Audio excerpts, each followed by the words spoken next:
Welcome y'all to another episode of the Presidential Executive. What's going on? It's your boy right here, JB. This is my brother over here, El Presidente Rag. What it do, brother? Man, what's going on, brother? You know what it is, man. Without any further ado, man, go ahead and like this video right now, whether you're watching it live or on replay or wherever that you stream podcasts. You know, that could be the Apple, that could be YouTube, that could be our Heart Radio, Spotify, Amazon Music, and Stitcher. And so we got those pleasantries out the way. Just to be real, like what we about to tap into is can be a sensitive subject, right? You know what I mean? Especially deservingly so. Let me put it that way, right? Because I know some people have been real tight, you know what I'm saying, sensitive on social media because they had a real good rapport and relationship with Pastor Ricky Floyd. And we just want to kind of chop it up. You see the thumbnail, it says the legacy and tragedy of Pastor Ricky Floyd. And we actually have a special guest here to discuss some of the layers of it, Rag. Okay, and I mean, let me say, before we go there, like, one of my things is like, we don't try to be first. We try to be right. And so, like, I know a lot of times, like, if something happened real quick, because we record on certain days, like JB will pop in with an executive mindset and speak on it. And we converse with each other and we was like, let's wait, before we say anything, to make sure because of the sensitivity of it and the nature of it. And it's not just something that's in the news, but you got to remember that people's families are affected by this. Yeah. And so we didn't want to be first. We wanted to be as accurate as possible with the information that we have available. And so one thing that hurt me, like I said, and we were talking about it off camera, like, and I'm going to give a shout out, because we mess with the Ghetto Boys. Yeah. But like Willie D, I saw the podcast and he was like, Pastor gets assassinated by mistress. And so I saw that. Yikes, he said that. Yeah, and it's like, but I don't see no apology when the information come out. Yeah, you get what I'm saying? Yeah. And so we're talking about it today, and at this point, and the irony of it is, this episode hadn't come out yet, but when we had our last guest on, we were actually talking about us doing the Thug Revival at Pastor Floyd's church. Yeah. Wow. And we talked about some of the stuff that he was doing in front, like that came up in the conversation. Yeah. And little did we know that as we're closing out, as we're leaving, that was taking place. Yeah. You know what I'm saying? And so, man, prayers to Pastor Floyd's family. To those who were positively impacted by and affected by him. He certainly impacted both our lives. Yeah.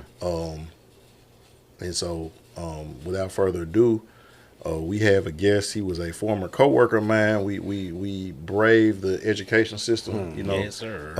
Definitely teaching these kids together. But he is a minister. He's a pastor. He's a father, husband, business owner, entrepreneur, speaker, everything, writer.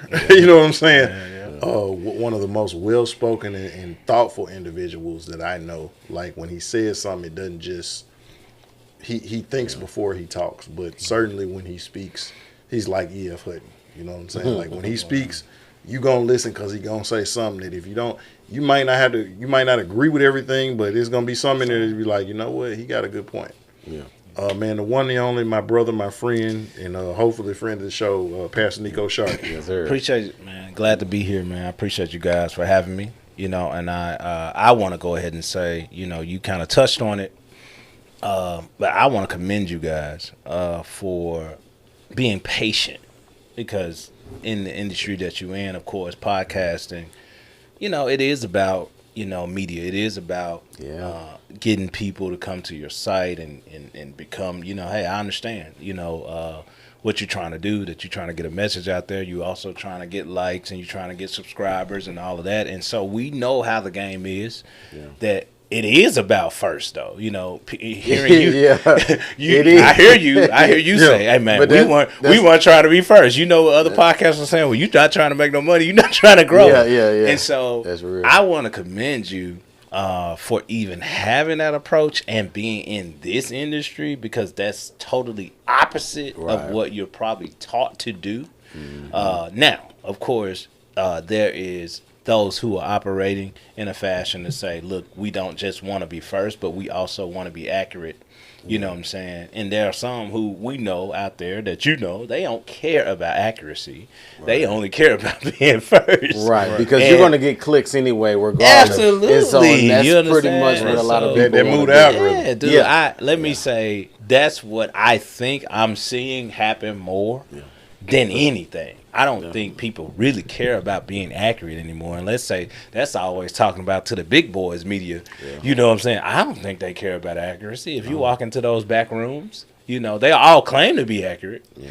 But, just that mentality. You're not moving the needle. Yeah, I would say just that mentality is something that's that you're doing that's obviously above what is happening out there in the atmosphere. So I just want to say I commend you guys on that. Just you saying that out loud, saying, look, we wanted to wait for some facts to come out. Like, we don't experience that no more. Yeah. and like you said, you being 100 about it, like, quite frankly, like, it really don't matter if you wait, because the thing is to jump on it first, because whoever's first, they're going to get the click, what they got to say, or whatever. But we've been pretty consistent, I think, over the years. Is just, when we talk about it, and we, usually have more information than those that were first. Right. You know what I'm saying? And have more objectivity, more facts, and everything else. Now, that's the beauty of shooting at night. That's true, though. That too. On one end, unless something happened later. Yeah. Right. So, but that's a good thing. Like, but to go ahead and get it popping, man. I didn't know Pastor Ricky Floyd personally, but we had some encounters. Obviously, he was up at Breath a lot. Yeah. He was part of the same ministry group or something as my pops. You know what I'm saying? I think you something like that. Yeah. What Dr. Holloway started. Yeah. I don't know. Not Urban Youth Initiative. It was not Urban Youth Initiative. It was it was something that was started by Dr. Holloway, but it was basically like younger ministers that were being mentored by older ministers. And being that he had been one who had been mentored by like Apostle Fred Price, was a mentor to Dr. Holloway, and so he was paying it forward. And he had local pastors here. Anybody that was kind of moving the needle or up and coming, was a part of that. Okay. And they would just come and sit and fellowship and talk and hold each other accountable. And so, to the same token, I know Pastor Floyd was holding it, doing it the same way. He had younger ministers that he was mentoring. Which, I'll jump, later on, I guess, when I share with my connection with him, that is still happening. It's just under a different name now. Right. So, yeah. But I first heard about the news when I was riding around, and I was just actually scrolling on my timeline, and I saw Malik. I saw MKJ. Like, shout out to MKJ. Yeah, shout out to MKJ. You know what I'm saying? Definitely friend of the show. Okay. Brother of the show, however you want to call it. He said, "Oh no, not Pastor Floyd," and then had like some tears or crying or something like that. And so, what he said was Pastor Ricky.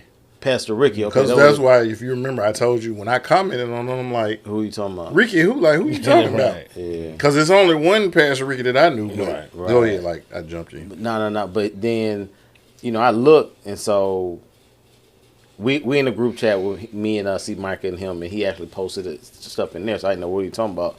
So I looked at it, and then I saw popular Memphis pastor gunned down downtown or whatever like that.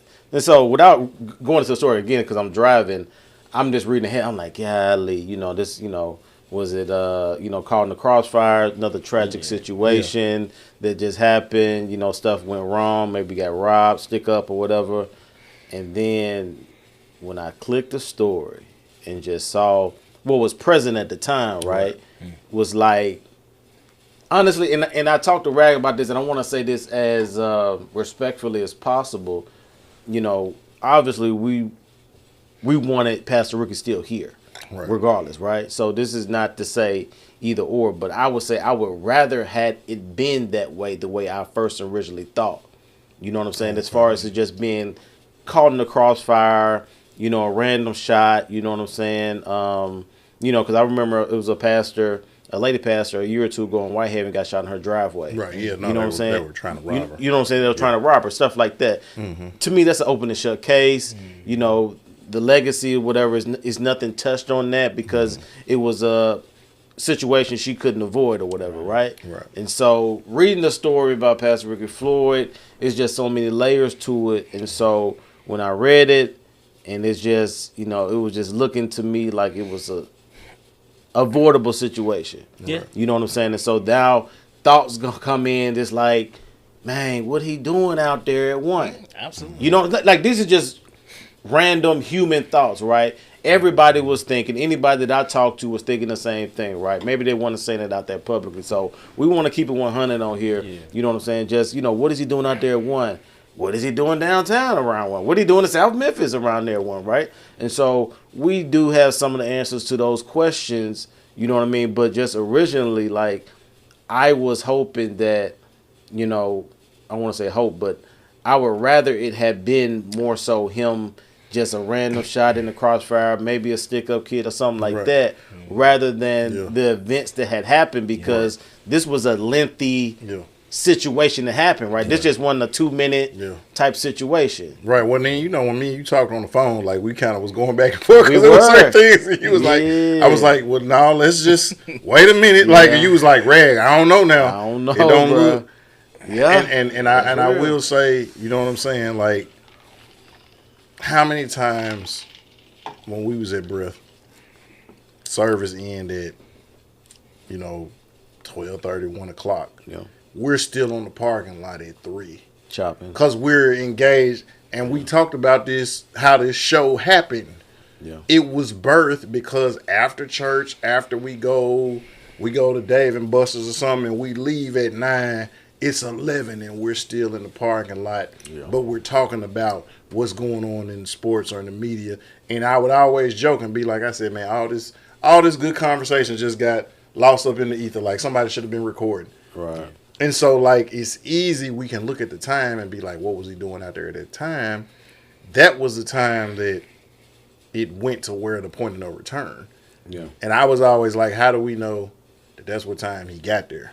Right. You know, how do we know that that's, you know what I'm saying? Like, that's when it went all the way left. Yeah. But, and then as we, and we're going to get into that, as it come to find out, you are engaged in conversation. You are having intense discussion and or debate. Yeah. Even to the point of arguing, like, you know how long those can go. Because we've had some moments on here.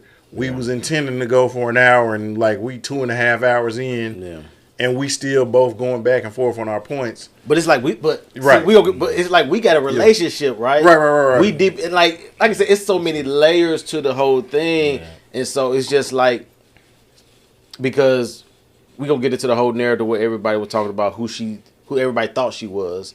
You know what I mean? So it's just like, they didn't know each other. I mean, the report has already been out there, been confirmed. Like, he didn't know her prior to, or even, you know, during, and she didn't know who he was. You know what I'm saying? To my knowledge, to the other people that I knew that knew her, right? Mm-hmm. So, the whole thing, to me, it definitely could have been avoided, because it's just, I hate it just because I know what he meant to Frazier. You can say the city of Memphis and the region, but specifically to Frazier, right? Mm-hmm. Yeah. And so, you know, Breath of Life is in the Raleigh-Frazier area. And so we cross, you know, collabed in a lot of different ways, right? Whether that was the Thug Revival and stuff. Right. A lot of our youth would come over there and do certain things, and we will, you know, do you know, vice versa.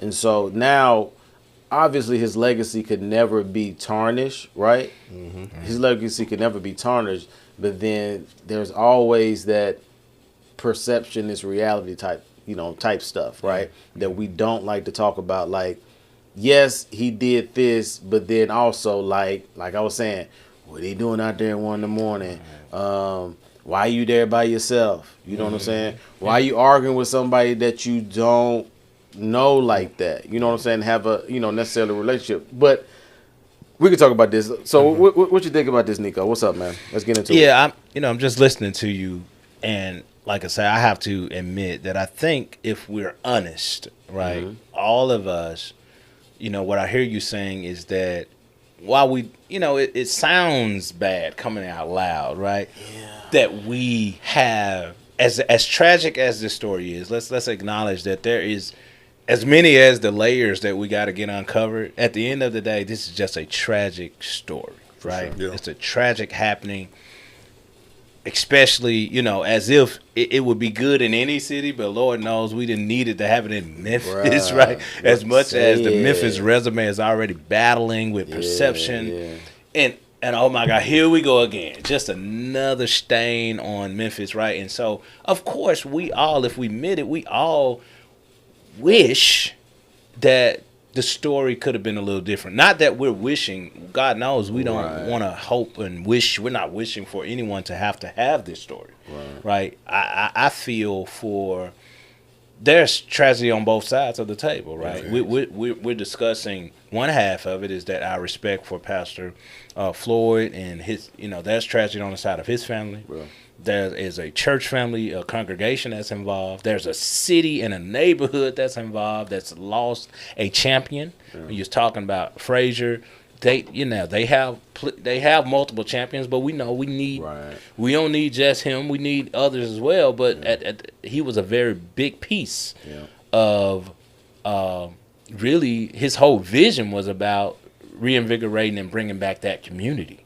Not just his church. He wasn't just a guy about his church. He was one of those guys that kind of resonated as the pastor of the neighborhood. He had done a great job of getting out there enough to where you saw him as a pastor of that community per se, not just this congregation that he had, right? And so that's a major loss. It's tragic on that end, but also we think about on the other end, there's a woman who was involved whose family will never be the same. Yeah.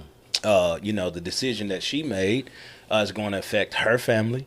That's a loss, right? Depending on how it goes, and so she has children as well, who they still live in this city with this very beloved man, you know what I'm saying? And so they got to still go out in public, right? And people going to have their opinions about that. So just on all levels, it's just a tragic situation. However, I'm like you, I got to admit, I didn't hear about it the night of because I gotta admit, people might rag me for the, but the news is so negative and terrible. I don't hardly watch the news that much. You know what I'm saying? I try not, to look at it too much because I'm like, man, I as a person who is out there trying to do as much as I can to make this city better, man, the weight of the news of Memphis, Tennessee, kind of, man, it can almost make you kind of give up on that. You know what I'm saying? If I let it get to me, I would be like, man, it's not worth it, right? And I don't like feeling like that. I don't like feeling like it's not worth it. So I really kind of, I'm very careful about how much news I partake in and I take in. The next day, I had to find out through my wife, who she does not avoid the news, you know what I'm saying? And so she's my balance there. And so she was like, she just walked into I'm up early every morning.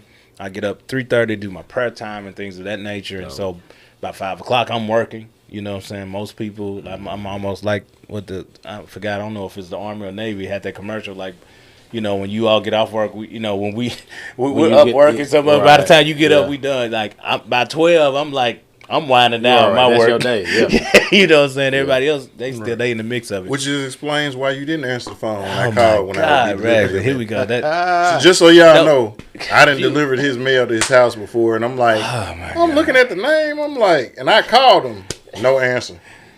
Shot him a text, hit me up, no response. Oh my God. And I was sitting right in front of his house, and when he pulled up today, like I saw the truck out there, I'm like, I said, that's the same vehicle that be sitting in the driveway when I called. But so he ain't lying when he say he done wind it down about that time. He ain't lying. Oh my God, that's my. So another.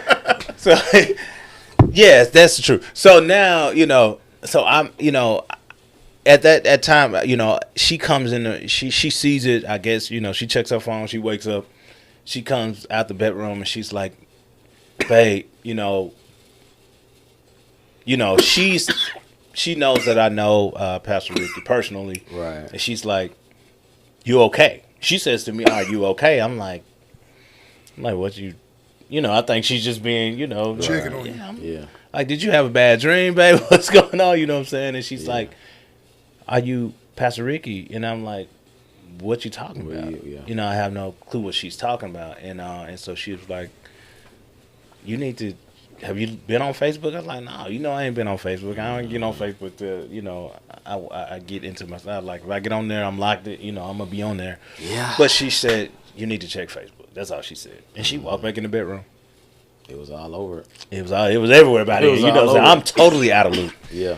And of course, I open up my Facebook app and it's everywhere, right? People already responding, acting, see it on the little Channel 5, WMC News. And I was like, oh my God. So I just crumbled. You know what I'm saying? Now, let me give some background. My relationship, I did know Pastor Ricky Floyd personally through the Church Developers Network. He was an intricate part of the Church Developer Network. So you all mentioning you said UY? Or UMI, right? Okay. Yeah, UMI. I didn't know about UMI, but I know about Church Development Network, which is essentially doing the exact same things that you guys are explaining. So he's a part of basically a collective of not just pastors and ministers, but also you got 501c3 parachurch organizations, business owners, politicians as well, are all a part of this collective kind of, it really is, I hate to use this word, it's kind of a fraternity of leadership. Right. Our mayor is actually a part of it. Did he create that? No, Ricky Floyd, or was it? He didn't create it, but the personality that he is, he's kind of like a front man for it. He's a front man. You understand? Right. Like he's very influential in it. Very little is going to happen at that table that he's not going to be at the forefront of because of who he is and what he does, right? Let me put it that way. Yeah. I don't know who created it. I do know that Rufus, when I first joined in, I was the youth pastor at Mississippi Boulevard Christian Church under Frank Anthony Thomas. And I started going to their weekly meetings and whatnot. And so at that time, Rufus Smith, who is over Hope Presbyterian, was kind of the coordinator. At that time, they were just a body per se. They hadn't organized. There was no, now they are a legal 501c3, but at the time it was just a conglomerate of larger churches in the city, such as Hope Pres, Second Pres, Mississippi Boulevard. These leaders had decided to start meeting together every week, just as a way to support each other. Right. And praying together and, thinking about what they can do around the city, including, Bellevue Baptist. I mean, this was, they crossed all denomination barriers. Now, no one knew that they were meeting together, these pastors, right? They were just kind of doing it for themselves, right? As a way to say, this is what we're going to do. What are you going to be planning in your congregation? I'm going to be saying the same thing. And maybe that's the way that we can start to bring our church, this one church that we really are. We know we're one church, but we're all these different denominations, all this. But this is a way that if we connect, then maybe we can get our congregations to finally come together. That was the idea. And so you had, you had Rufus, you had Frank Anthony Thomas, you had all these large, what we would call probably mega churches, pastors who knew they had great influence, including Mount Vernon, Pastor Netters was a part of it at that time before he retired. Those guys, look, we have influence, and so what we need to do, what if we reached out to some of these mid-sized to smaller churches and started helping some of these leaders as well and invited them at this table to say, come in, let us hear what you need because we can help you out with resources or whatnot. So then they started bringing smaller church pastors to that table. Youth pastor, anybody. They invited everybody. And so I started going as well, and they started offering training. They would bring in these large conferences, and you would have, let's say Second Prayers used to have this leadership conference every year that would cost like $95 to the regular person, right? But they would say to these mid-sized to small churches, you tell us how many you want. We're going to sponsor 20 of your leaderships for free. You know what I'm saying? Wow. Get these resources. Yeah. You know what I'm saying? And so, long story short, that's what the Church Developer Network became. Now Dr. Dan Henley is spearheading it because Rufus kind of passed that down to him to say, hey, you take this on. So needless to say, Pastor Ricky Floyd, I met him as being a part of that collective. He was one of those guys. Now, he was one of the, at first, he was one of the smaller to mid-sized churches that was benefiting from that kind of relationship. And now he's kind of one of the leaders who are now helping other churches and other leaders developing that, you know. And so I met him initially through that. We also crossed paths when I served as the pastor of family ministries at Faith United Methodist Church, which is in Fraser. That was a church plant, a church merger that came together. An older white congregation who had been sitting in Fraser, you know, kind of saw this community changing before their eyes, and they're like, man, we're not quite, you know, we're not what this community is today, you know, but we want to still be relevant to this community. Then shout out to Pastor Anthony Anderson, who is also the executive director of Memphis Business Academy, right? This church basically becomes the founders of Memphis Business Academy in Fraser through Pastor Anthony Anderson. Him and Pastor Ricky Floyd are good friends, right? And they like, look, this is what we gonna do. Anthony's like, man, I'm gonna attack education. I'm gonna take care of the young people. You go out there, Rick, and you start getting with the politicians, and we gonna hit it from both sides, right? So they had this kind of plan of action, you know, along with you guys are from Breath of Life, and so he was involved as well. And so these were these churches that were in Fraser just saying, hey, how can we do for this community, right? I end up leaving after Frank and the Tummers announced this. I ended up going to Faith United to help them build that, and I served before I got to Kosler. I served as I was half and half. Half of my salary came from Faith, but then they planted me inside of Memphis Business Academy as the director of student affairs, basically the assistant principal. All right. And they was like, what we need is for you to figure out how to get these kids and their families connected with the faith base.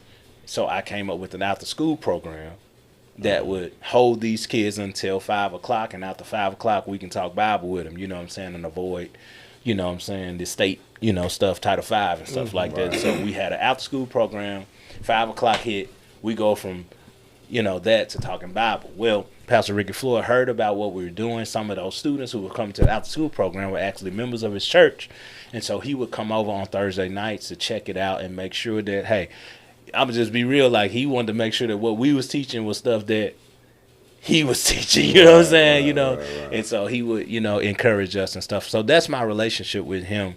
But needless to say, man, I too had the same response. Initially, I got caught in what we say, you know, Dr. Henley always say sometimes we get caught up in too much in the details. Yeah, that's true. And the details would distract us. Yeah. And man, when I first saw it, I got caught up in the details too. I was like, I asked the same questions, like, oh my God, why was he not at home? Yeah. Oh my God. You know, now, knowing who he is, I didn't question as much about seeing him at a bar or whether, you know, that wasn't shocking to me at all. Now, I understand that some people are making a big deal out of that, but if he has to lose his ordination for being at a bar late, then snatch mine too, because I love bars. You know what I'm saying? I love the scenery, getting out there, hanging out. Me and my wife go out frequently. We love the bar scene. You probably going to see us at a bar more than you going to see us at a table, any restaurant we go to. Let me say that. And so we love the bar scene because in the bar, there's more of a community there.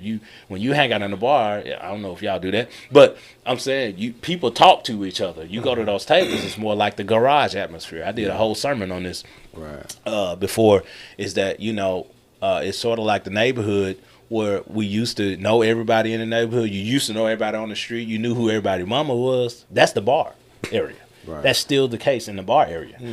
But the table area is more like when we got garages and we started going in our house and closing our doors and we stopped talking to each other. We now don't know who our neighbor is, you know what I'm saying? And so that's the difference between the bar scene versus the table scene, right? And so we like the bar scene because it's more community. People talk to each other. You find people out. The regulars of that restaurant are bar people. They know you know what I'm saying? They know who who the everybody knows each other's name. You know who back in the kitchen. You know absolutely, who the bartender is. Yeah, man. It's more of a community, and so that's not shocking to me that a person such as Pastor Floyd would be at a bar, because I'm like, man, he's a very communal person. He can talk to anybody. Yeah. He loves to talk. Yeah. He loves to talk, and I definitely can see him getting involved in a conversation that probably wasn't even his at first, because he is such a person who loves to talk and loves to engage people. So that part wasn't shocking to me. Yeah. I understand the criticisms because I understand society. Right. But the only part I said, my response was, oh my God, like, I wish he was at home. Right. I just wish he was at home. And it was like that, because the narrative is that, like you said, it's to everybody, the lady Sam, Samantha Marion, and then obviously Pastor Floyd, but then Pastor Floyd is held to a higher standard because of who he is, and you know what I'm saying, his brand or whatever in the city, his profession, and his correct. Yeah, exactly. I was just say just, and his profession, and let's just be real about this, because the layer is. I saw somebody talking on Facebook Live was talking about this, and and they were just like, people got more grace, for the pimp than they do the pastor. This was his word, right? And so, and me, when I hear something like that, I'm like, yeah, but that's, you supposed to. It comes with the territory. You know what I'm saying? It comes with it, right? And so, being a pastor, you are, given a great responsibility. You are as human as the next person, but your position puts you at in a different level that you will be held accountable here on earth. You're gonna be judged, and also be judged whether that's good or bad. You know what I'm saying? However that falls. And so now, I do think that now we say on this part a lot, context is key, right? Context is, can I say, it's everything to me. You know what I'm saying? Because at one point, like you said, we talked about this on the phone. You know what I'm saying? You can be like your situation when you left here a few weeks ago. Right. You know what I'm saying? And so that situation can look a certain way if you just look at from the lens of one camera. Right. But if you knew all the details and context that led up to that, it would be a total different spin on it, right? And so, given this whole thing with Pastor Floyd, the context of it is interesting. Now, I just thought about this because I think you would agree he was one of his strengths was probably evangelism, right? That's at the top of what his gift set was and what he cared about. And so evangelism, that's pretty much kind of the gift of gab. You know what I'm saying? To where I could be anywhere at any time and spark a conversation with anybody, or just hear something and be like, hey, have you thought about this? And so now it's almost like the gift that I believe God gave him. You know what I'm saying? Ended up for whatever. I don't know whether he was on anything or had a sip or two. Whatever. That I guess that really doesn't matter. But it's to the point to where the conversation got out of hand, right? Yeah, something. And so when the conversation got out of hand, this is the part to where I'm just like, well, it's a point to pull back, because I think that's what me and you were going back and forth, because it's like, especially talking about a woman, but you say it was other two other dudes. Total of three people. It wasn't just the woman. But go ahead. I'll chime in. No. It was three people, but the woman, that was the one I was keying on, because it's like, I mean, we know women. You know what I'm saying? Women can be feisty, emotional, and that's what was in the headline. It was. And so, when stuff like that happens, for me personally, I'll engage, but then it's like, at some point I would like go back if I see it going to a certain level. This is just me, right? And so now, if somebody said like your mama, or put my wife in it, put my kids in it, then that could trigger something in me, right? That could trigger something. And so you brought that to my mind that I don't think I considered at first. And so now we don't know the context of it, we know the details of what the police report says, but you brought some scenarios up to where like, what if this happened? What if this was said? And then now, that flesh gonna rise up. You feel me? Everybody got that in them, whether that's a clergyman, you know what I'm saying, a nigga on the street, or whatever. So, but I do think the context part matters a lot. Yeah. I mean, and my thing was, and I alluded to this at the start of it, it was a lot of people who, when it initially happened, man, y'all was out here cloud chasing. Y'all was trying to make a name for yourself. You was trying to move the algorithm. Shame on you. If you report it, and I'm going to say it, some of y'all going to see me out in the street, and if you want to whoop my ass, guess what? I just took an ass whooping. But you know what you can't change? You got bag up. But you know what you can't change, though? If you're a fake-ass person, you can never live that down. Wow. I can always whoop somebody else's ass. I could do something heroic, and people forget about that ass whooping. But if you are a fake-ass person, you cannot live that down. And some of you all benefited from a relationship with Pastor Floyd. Some of you all claim to have been friends with him. Some of you all claim to have known him. And when it happened, the first thing, all pussy ain't good pussy. All what's done in the dark come to light. That's what you get for creeping around. Karma's a bit like, that's all we're seeing, right? Yeah, but now when the information comes out, oh, wait, let's dispel some of these myths. Wait a minute, because we talked about this. Yeah. Oh, wait, that was 2 minutes away from his house? 2 minutes from his house. Like he literally stayed, and then I was talking to somebody else, it's kind of like behind where he stays at, right? Mm-hmm. Oh, that wasn't just his spot, that was him and his wife's spot. Yep. Oh, wait a minute, they were both there at all times of the day at different times, witnessing the people, praying with people, they knew praying for people, donating money to the establishment to make sure that it stayed open because it was a black-owned business. Yeah. It's, in me talking to different people, like, it wasn't strange to see him walking up and down the neighborhood at 1, 2, 3 in the morning praying. That's who that was. Yeah. So when you say, what was he doing? Like, that's what he was doing. I've seen testimonials of people posting like, look, I don't know what else he was into, but when I met him at that place, I was homeless. He prayed with me. The next day, he got my information. The next day, he took me to the thrift store, bought me everything I needed, got me a job. So I don't know what he did with nobody else, but, man, he changed my life. Yeah. I talk with people who worked with him in ministries, like when we got through serving or doing church stuff, that was where we went. Sometimes at 10 o'clock, 11 o'clock at night. And sometimes it was him and his wife. Sometimes it was just a one-on-one. Sometimes it was a group of us. But that was his spot. Mm-hmm. And while we're in there ordering food, or he's in there, like, as you attested to, he's talking to people. He's chopping it up. So now, keep in mind, this is a guy who's from the street, right? Then I get into the ministry. I got a church that's in the hood. Yeah. I don't lose none of my street cred. Right? Mm-hmm. So now you're not finna punk me on no level. You're not finna punk me on a clergy level because I do this for a living. Yeah. You ain't finna punk me on a man level because I'm testosterone. I am a man. Yeah. You ain't finna punk me on a hood level because this is where I come from. So on 3 levels, he ain't backing down. Yeah. Right, wrong, good, bad, and different. Yeah.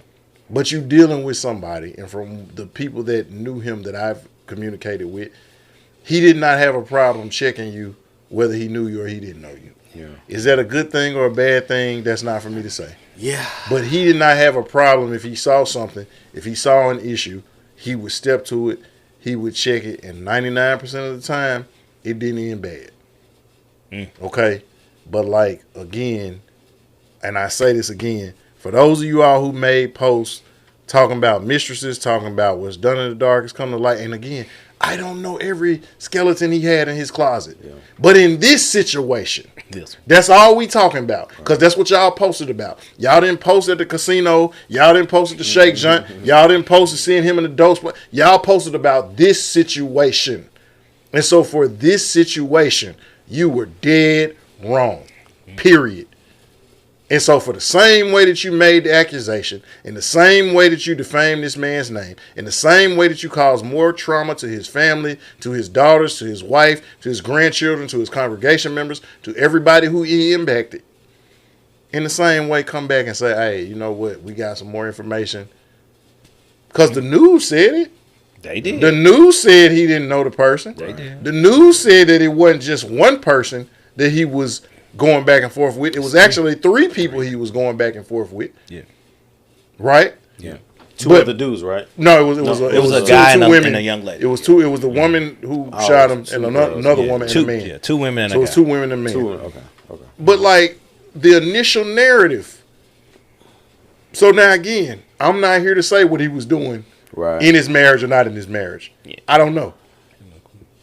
And this ain't that situation though.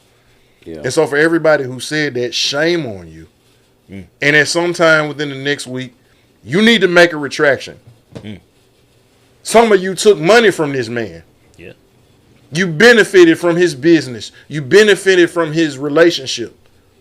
But as soon as it came out, you're the loudest voice clout chasing. Shame on you, because guess what? If something happened to you, keep that in mind. And when we talk about, I hate this because people who call themselves believers, we're not supposed to judge the Bible. Don't say that. The Bible says the righteous man judges all things. Mm-hmm. When it says judge not and you shouldn't be judged, you won't be judged, what it's saying is that keep in mind whatever you do, you're going to get it back in the same way. Right. The same grace that you give out will be the same grace that you get when it comes to your way. When it says that if you have I'm complaining about the speck you got in your eye and I got a whole log in my eye. Right. What it says is remove your log first, then you can talk about the speck. So yes, you're supposed to call things as you see them, but make sure whatever you calling, you're not doing the same thing. That's why the word is a double. You see what I'm saying, right? Because it cuts both ways. Because we go in, and we love to use the part where it say judge not, but we don't look at where it says a righteous man judges all things. Right. Yeah. You see what I'm saying? It also says judge rightly. Exactly. Right. And so like that part, and it's a difference. We confuse judgment and condemnation. It's 2 different things. It's a difference in me saying, hey, bro, you wrong for that. And me saying, hey, bro, you going to hell, ain't no coming back from that. Those are 2 different things. Yeah, very 2 different. You see what I'm saying? Because if I tell you you're wrong, that's judgment. What do you think interventions are? No, what I'm saying is based off of the definition. Yeah, that's like we have an intervention for somebody, right? Mm-hmm. If we was to have an intervention for one of our homeboys, somebody could, in this woke culture we live in, we could say, oh, y'all judging him. Well, that's what we say. You see what I'm saying? Right. And we're not that's not condemning him. Right. We're saying, because again, the word judgment means to decide, to make a decision.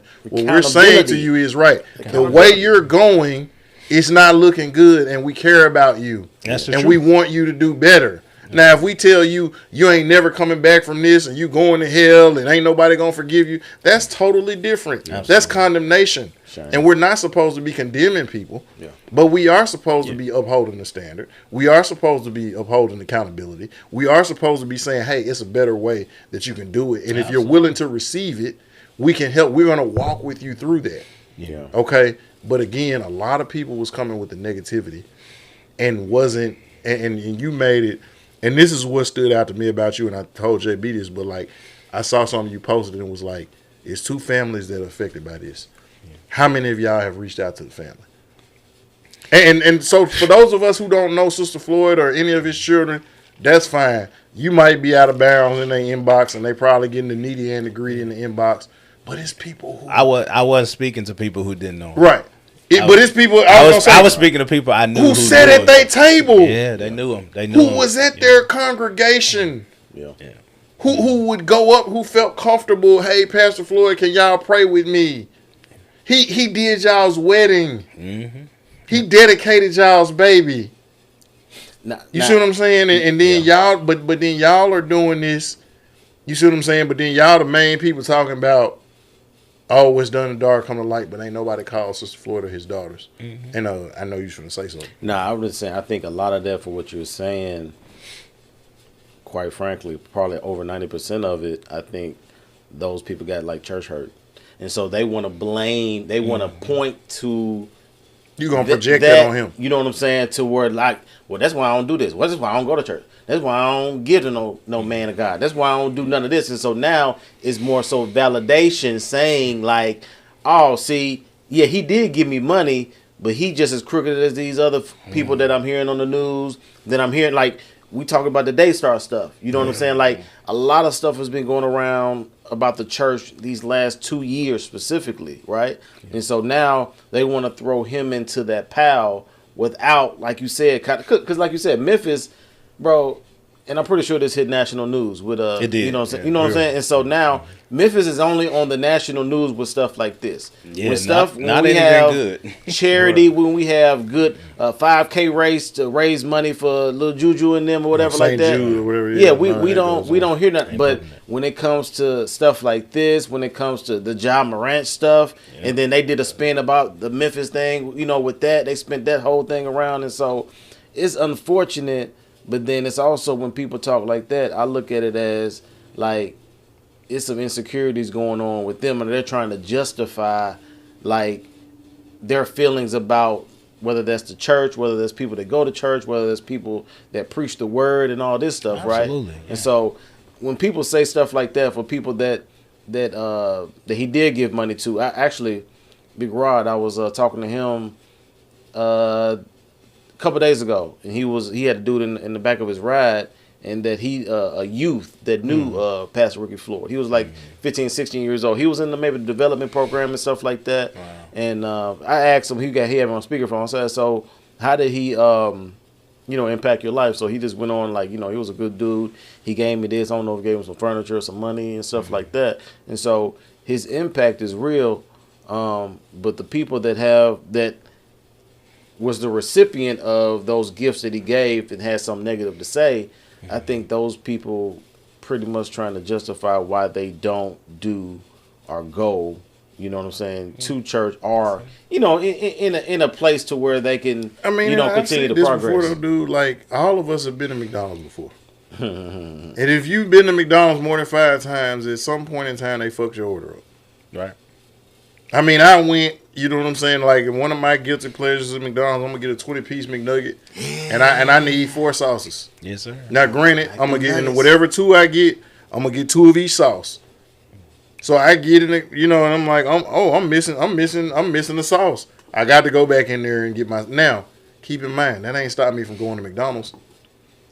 Yeah, and a lot of people, y'all done went to McDonald's, Burger King. Sometimes it's a big restaurant. You done went to a Stony River, or you done went to, somewhere that you consider Folks Folly, or Roots Chris. Like, you done went somewhere that they consider upscale, and they got your wine order wrong, or they got your side wrong. But next time you have an anniversary or a special day, that ain't stopped you from going back to that steakhouse. Don't give him another shot. You're gonna go back. Yeah. You know what I'm saying? And so, this idea that, see, that's a reason why I don't go. No. You just using that to justify something that you don't want to do anyway. Yeah. You don't do that when when you say when you had some you done had sex with a gal, whatever like that, it wasn't that great. You know what I'm saying? But if she hit you up tomorrow, she hit you up the next day, be like, you ain't gonna be. They go back. Man, she gonna be right back. You about to dip. If right she sends you that message, I got some morning sloppy toppy for you. You're gonna be like, pull up. She just gave you some trash the night before. It might be better this time around. You know what I'm saying? It's just the optimism, and so now going back to the thing, I heard another dude say, you got more grace for the pimp than you do a pastor. Yeah, I do want you to. What do you think about that when people say that? Because that's like that's a very common thing you hear a lot of people say, but the context around it, I think, is it's a little different. Yeah, I mean, let me say, let's be real. I think you touched on it earlier when you were talking about that. One thing, let me say, as a man who is called to lead other people in this way, let me say, most of us who are doing this pastoring thing, this isn't something we chased, it's something that chased us. That's important to understand. Now, let me say that has shifted in this era. Yeah. You know, most of us old school guys, our story is we ran from it for years and then finally shut everything down around us where we didn't have a choice but to do what God has called us to do. Now, you know, it's different now. It's seen as a career move. It ain't a calling. Yeah. All right, that's a whole nother subject. Yeah, it is. Okay, so there's a group out there where this is a career for them, and then there's a group out there for us who is still a calling. The calling is chasing us, is pulling us. We fighting it, and we can't get rid of it. And then there's who chasing it as a career, where, you know, they see it as money, they see it as celebrityism, they see it as fellowship, and they bought out for that, and they looking good. Let me say that. You know what I'm saying? And so they got a lot of fandom. A lot of them now are predators. You know, hey, you know what I'm saying? We find out that they weren't, right? Yeah, you know, No but then there, you know, and so absolutely. So let me say this: we understand. I have to, as a pastor, I have to understand that it does come with the territory. You said that. Yeah. You know, I can't. Let me put it this way: the person who we're supposed to be mimicking is a man named Jesus Christ. All right. Last time I checked, he wasn't treated so respectful either. You know what I'm saying? Mm-hmm. He was misinterpreted. He was lied on. There was rumors about him and his life. Ultimately, it got so bad for him that the very people, the very thing that he was out there doing is what got him killed. Mm. All right? Well, we just talked about Pastor Floyd being an evangelist. He was out there in the streets trying to save the streets. And ultimately, the streets killed him. Yeah. So it's an ugly situation where we look at it and we think, oh, my God, that is so unfair. Mm-hmm. But as a man called to do what God has called me to do, I've got to understand that I can't expect my ending to be better than what Jesus did. Pastor Floyd knew that. So as much as we look at this situation and we're so disappointed by what happened and we're hurt by what happened and we're appalled by what happened and people are criticizing, saying, oh, well, why would he be out there in the streets? Well, last time I checked, that's where Jesus hung out at as well. If you read your Bible. Now, I know we're not interested in going to the Word. Most people aren't. Most people doing the criticism ain't going to go to the Word of God because they're so busy trying to denounce the Word and they want to make it be the white man's Bible and all this other kind of stuff that's out there. Mm-hmm. But actually, Jesus did not spend much of his time inside of church buildings. Yeah, right. He spent his time in the street out there with the sinners. So you're criticizing Zacchaeus' house. Yeah, you know what I'm saying? Zacchaeus. If there was a bar or a club, that's actually where Jesus was. Right. Because he actually came for the people who was out there lost. So he spent time in those places where people were lost. So that's why I said earlier, I'm not shocked by an evangelist being out there where people are lost hang out at, because those are the people that he was trying to save. Okay, so you know, so to me, when people say that those are people who are unfortunately not knowledgeable. They have fallen into this false depiction of what the gospel is, and unfortunately, they have become fooled by maybe some people, or maybe they've been at some church. And I hate to say it, I don't even believe. Let me change mine. You'll hear me say the word congregation. You won't hear me call it church much, because again, I come from the belief there is only one church, right, and Jesus Christ is established. He's over the church, so the church ain't what's running afoul. The church is not in trouble. It's congregations that are often in trouble, right? Congregations not doing right. So let me say, maybe they've experienced some congregation where people were condemning them because of their sin, right?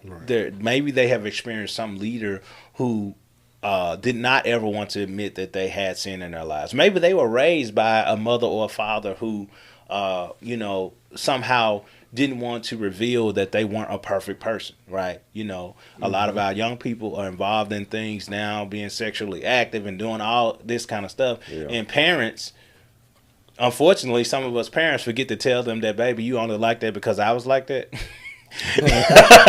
But we so busy trying to make ourselves look good. She get it from her mom. Yeah, you know, hey, that's real, right? Yeah. And I'm like, and so what has happened is that we have raised our children believing that they created this stuff, and society is the same way, and so they have this skewed point of view of someone who says that I'm a believer or I'm a follower of Christ is that, oh, well, this means that you no longer have sin. This means that you probably ain't ever sinned. You know what I'm saying? Right. And this is that skewed point of view that we then began to judge leaders by, especially pastors are judged by that. Well, you in that pulpit, that means that you don't have sin anymore, brother.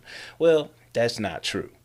No one on earth is without sin in their lives. And if we check the Word of God, if we care to go to the Word of God, there is no leader that you will find in that Bible that Jesus called or that God called that didn't also have imperfections. In fact, he targeted guys who had major imperfections, you know what I'm saying, going on in their lives. Because he said to those guys, he said, look, you know the language of the people that I'm going after. Mm-hmm. You used to be out there selling dope with them. You used to be out there whoring with them. You used to be out there cheating with them. You used to be out there running the numbers with them. And so I want to reach them. So what better thing to do is to go choose somebody who used to do it. You understand? Mm-hmm. We don't know that that's how God rolls because we've been, unfortunately, maybe, I don't know, somebody lied to us or I don't know how we got there, but we've gotten to a point in society where unfortunately, and I think I might know where it comes from, is that, you know, there are real believers and there are some false believers. Yep. The false believers want to make you believe that they're perfect. You know what I'm saying? And they won't tell you about their sin, and that the real believers are going to tell you that, look, man, I used to be where you are. There's two different messages out there. And so, unfortunately, we're judging leaders by that same thing. I think, unfortunately, what we're seeing happen with Pastor Floyd is that same judgment is coming to him. And we're finding out that some of those people who believe that are also in some congregations. Right. Now, the only thing that I would say on that is that, again, I think the people are coming because of the reports, right? Mm-hmm. The reports. Because, like I said, if the report was something different, or it was like just like an open and shut, stick up or crossfire, we wouldn't be having this conversation. It'll be part of our quickies. Right. You know what I'm saying? Yeah. RIP to, you know what I'm saying, Pastor Floyd, situation, 2-3 minutes, that's it. Yeah. But because it is sticky. Is very sticky, and because again, like he's probably had conversations like this several times and has come out on the other end, right, or has come out grabbing them, right, or come out changing their lives, right, or impacting and now them. They're right? working in this church. Absolutely. Right. Are they working in the church or they're doing something else? And so now, you know, like I said, that's what makes the situation so unavoidable. Let me say, you know, all of what I just said is just one perspective. For sure. Yeah, you understand? You're totally right. There's the side of it that this situation, the way it presented itself, leaves room, let's be honest, it leaves room for major speculation. For sure. And there are so many unanswered questions, right? Mm-hmm. There's so many unanswered questions. Like right now, even the facts that we have are not all of the facts, right? Yeah. And so there is room for speculation because we just don't know. We don't know what the exact conversation was unless, you know, we got a little bit more detail because we know people who know the person, right? And so you have gotten detail now that most of society don't yet have. They not gonna get it until the trial happens. Right. And that's the crazy part, what I'm saying? Because, you know, like I ain't gonna speak on it. Yeah, you know what I'm saying? We talked about it off camera, but go ahead. Like I will say, we talked about this. I can confirm 100% that they did not know each other at all. Right. But that's one person. Right. It was a group of people. Yeah, not just one. You know, and again, the nature of the conversation and everything, when it comes out, it'll come out. I like, to your point, and I'm gonna give another perspective. And Scripture says that things are first natural and spiritual. So It's about 2010. You remember my Nissan I used to have. Yeah. Had the Nissan. I was on my way to AO's birthday. She was having a birthday party at the old Fox and Hound over there. Mm-hmm. No. And you know AO. Are you talking about over there? Yeah, over there by the Paradiso. Sandler, yeah. So I'm on my way over there, and I still small voice says turn at this light, and I'm not coming to main. I'm coming like the little back way, like the Perkins extended. Mm-hmm. And so I would have been coming in behind, at where the Fox and Hound was at. Yeah. And so I was fooling with my, my music and everything. I'm like, okay, I'm gonna turn to the next one. It's like, so again, it's still small voices like turn. So I go through the next, like, oh, okay. And then I see where I can turn around. I'm like, I'm gonna turn around right there. And I started to pass. I was like, you know what? Let me just go up to this light at Poplar, and I'm gonna make this left where it's like the railroad tracks back there. You know what I'm saying, and everything. So I'm sitting at the light. I get the arrow. I bust a left. A car comes through the opposite way. Doesn't stop. Hits me. Tries to take off and running. I get the license plate, but So I pull over in the turning lane. I look at my car. I got the big. I don't know if you remember when I had the dent in the side of the Nissan. Yeah. And so I'm like, oh no, why, God, why, Mm-hmm. And that same still small voice said, I told you to turn. Wow. Okay, you alluded to this a few minutes ago. Yeah. When I left here a couple of weeks ago, I'm on my way home. Now, for what it's worth, I paid for my tags, right?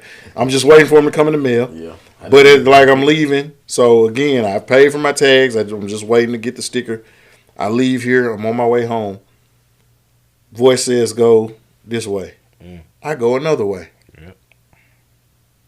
So I'm driving, man, everything is perfect. I'm driving. I'm at the light before I get to my subdivision. As I'm approaching the light, I see some lights come up. Woo! It's a sheriff. He comes up. He was like, So now, again, I'm knowing I wasn't doing nothing. It's probably my tags. And you know what he said as soon as I wrote it down? He said, man, you were driving perfectly. You weren't doing anything wrong. I pulled you over because your tags was out. Right. So I show him the email. It says I paid for my tags and I'm good. He runs my license. You need to see my She's like, no, you good. So I pull up to the crib, pull in my driveway, and I just stop for a second. I just start thanking him thank you that it didn't go left. Because he had his body cam on, it didn't go bad. And that same still small voice said, I told you to go the other way. Yeah. Wow. Okay, so now let's make this spiritual. And I know you're familiar with this. This is a passage of scripture, the Old Testament, where God came to this young prophet. He said, I want you to go to this town. I want you to give a word. After you give the word, I want you to leave. Don't stop at nobody's house. Don't eat nothing. Don't drink nothing. Get out. Yep. So he goes. He gives the word. People are moved. He gets out. On his way out, he meets an older prophet who says, hey, basically, I serve the same God you serve. You moved me. That's from the Most High. I want you to come and dine in my house tonight. And the young prophet says, no, I can't. The old guy says, no, I serve the same God you serve. It's okay. He said you can come to my house. So he goes to the old guy's house. As soon as he sits down, before he can put the fork to his mouth, the old prophet gets a word from the Lord that says, you fool. I told you don't stop nowhere. Don't eat nothing. Yep. Your soul will be required of you tonight, and you will not be buried in the land of your fathers. So the young prophet gets scared. He gets spooked. He goes. He gets on his donkey. He rides away. On his way out, he gets mauled by a lion. The older prophet comes and finds him, and the lion's sitting up there chilling, posted up next to the donkey. He goes and buries him back. And not in the land of his fathers, in his land. But the moral is man, when the Father tells you to do something, you do it. Yeah. So that's the Old Testament. But I'll go in Acts. Paul said, man, I got to go to Rome. Holy Spirit came to him and said, it ain't the time to go to Rome yet. You go to Rome, you gone. Yeah. But I must go to Rome. So he gets with the other believers, the other prophets and the apostles and everything. And then so a guy named Abacus comes. He takes his belt off on me, ties him up. Yeah. He says, the Spirit of the Lord says, the man that owns this belt, if you go to Rome, this is your fate. Yeah. Not saying don't go, but it ain't time yet. But he's like, I got to go. And as soon as he goes, his ministry stops in Rome. Yeah. What we don't know, and this has happened to many people, So a lot of times we like, oh, such and such was innocent. Such and such didn't. They was in the wrong place at the wrong time. Like sometime, and we don't know this. And I left this at when I got hit in my Nissan, because a few weeks earlier one of the people that I was close to had passed, and I was like, Father, why, and I didn't get no answer. When I got hit, after he said, I told you to turn the other way, he says a lot of people I've given some instruction to, and they didn't live to talk about it. Well, we don't know, and only he knows. We don't know if Holy Spirit said disengage. We don't. Well, we can speculate, but we don't know if he said, you know what, it's time, go back home. Yeah. But we don't know. In his mind, he might have been like, man, this is my spot. It's a black business that I help keep in business. I know the owners. I've evangelized a lot of people. Like 2% of my congregation is made up of people who I met in this restaurant. This is my neighborhood. I'm not gonna let the enemy run me out. Yeah. You see what I'm saying? And we don't know that. But if that's the case, and we're sitting up here speculating, what was he doing? Like, and he's going, and I'll give you another Old Testament. Moses had an experience where the Spirit of the Lord told him, hit the rock and water gonna come out. Right. But then another time came where God was trying to get him to a point, okay, you're beyond hitting the rock. I need you to speak to the rock. But Moses let the people they was yapping in his ear. And in his mind, I'm Moses. I done this before. I do this. I done parted the Red Sea. We done ran enemies out. Y'all making me mad. You know what? I'm finna hit this rock again. But the Spirit of the Lord says, speak to the rock. And guess what? When he hit the rock, water came out like it did before. And so the normal observer might have been like, he ain't do nothing wrong. That's what he do. But the Spirit of the Lord came to him and said, for that reason, you're not going to see the promised land. Yeah. That's the only thing that kept him from missing the promised land. And sometimes we think it's a big thing, like you got to be killing somebody. You got to be robbing. You got to be cheating. Sometimes it can be something as simple as I told you to go left and you decide to go right. And that's what we don't know. It's a lot that can be said about that. Like one of my favorite ministers, Miles Monroe, got killed in a airplane crash. In an airplane crash. Yep. And I'm a believer that, before stuff happens like that, like you getting a check at some point, whether you want to listen to it or not. Mm-hmm. I remember hearing a lot of testimonies about 9/11. Some people that were told, God told them, don't go to work that day or go another way before the stuff hit, right? Mm-hmm. And so, like I said, and I have issues with that sometimes as far as hearing the Holy Spirit sometimes, just in the little things. Right. Go give your wife a hug. Yeah, go give, but I don't like her right now. You feel me? Like, you know what I'm saying? And so it can be, like I said, but it can be in the very small things, or it could be in something just like, because we don't know. We can assume, and we talked about this on the phone, like, Holy Spirit said something to Pastor Rick. We don't know what it was. We don't know what it was. Or how it came. You feel me? And then it's just like, do you believe, okay, could this be used obviously as a greater good? Or he could be people like to use the word martyr. Mm-hmm. You know what I'm saying? And how it happened, because like you said, he's a guy that preached to the streets, right? But then happened to be taken by the street, by the street, right? Yeah, right. And so now, if you look at it from another narrative, it's like, well, this could have been just his lot, right? Yeah. You know what I'm saying? It's like it's just a lot of stuff that you don't know that we can speculate about, but then we also know that the Holy Spirit is there to guide us into all things. Absolutely. Into all things. And so it can be that little small thing as far as what you saying, you going another way. Right. Or it could be something big as in, oh snap, I should have invested in this and that could have been 1.2 million. You know what I'm saying? And to some, this is the way we want God to speak to us. Like, I want God to say, Roche, get up, wear this, put this shirt on, put these pants on, make your coffee at this time, leave out the house at approximately 9:21, go down the street, go left, go to this store. You're going to see Neko. He's going to be wearing a brown polo hat. So you're going to go talk to him, and he's going to introduce you to Jamal, who's wearing a black hat, a black Memphis hat. And then he's going to be, And he ain't gonna say that. He's just gonna say, "Hey, Man. get up and go to the store." Yeah, that's interesting. Walk by faith. You know what I'm saying? That's real. The crazy thing is, he is speaking to us in that kind of detail.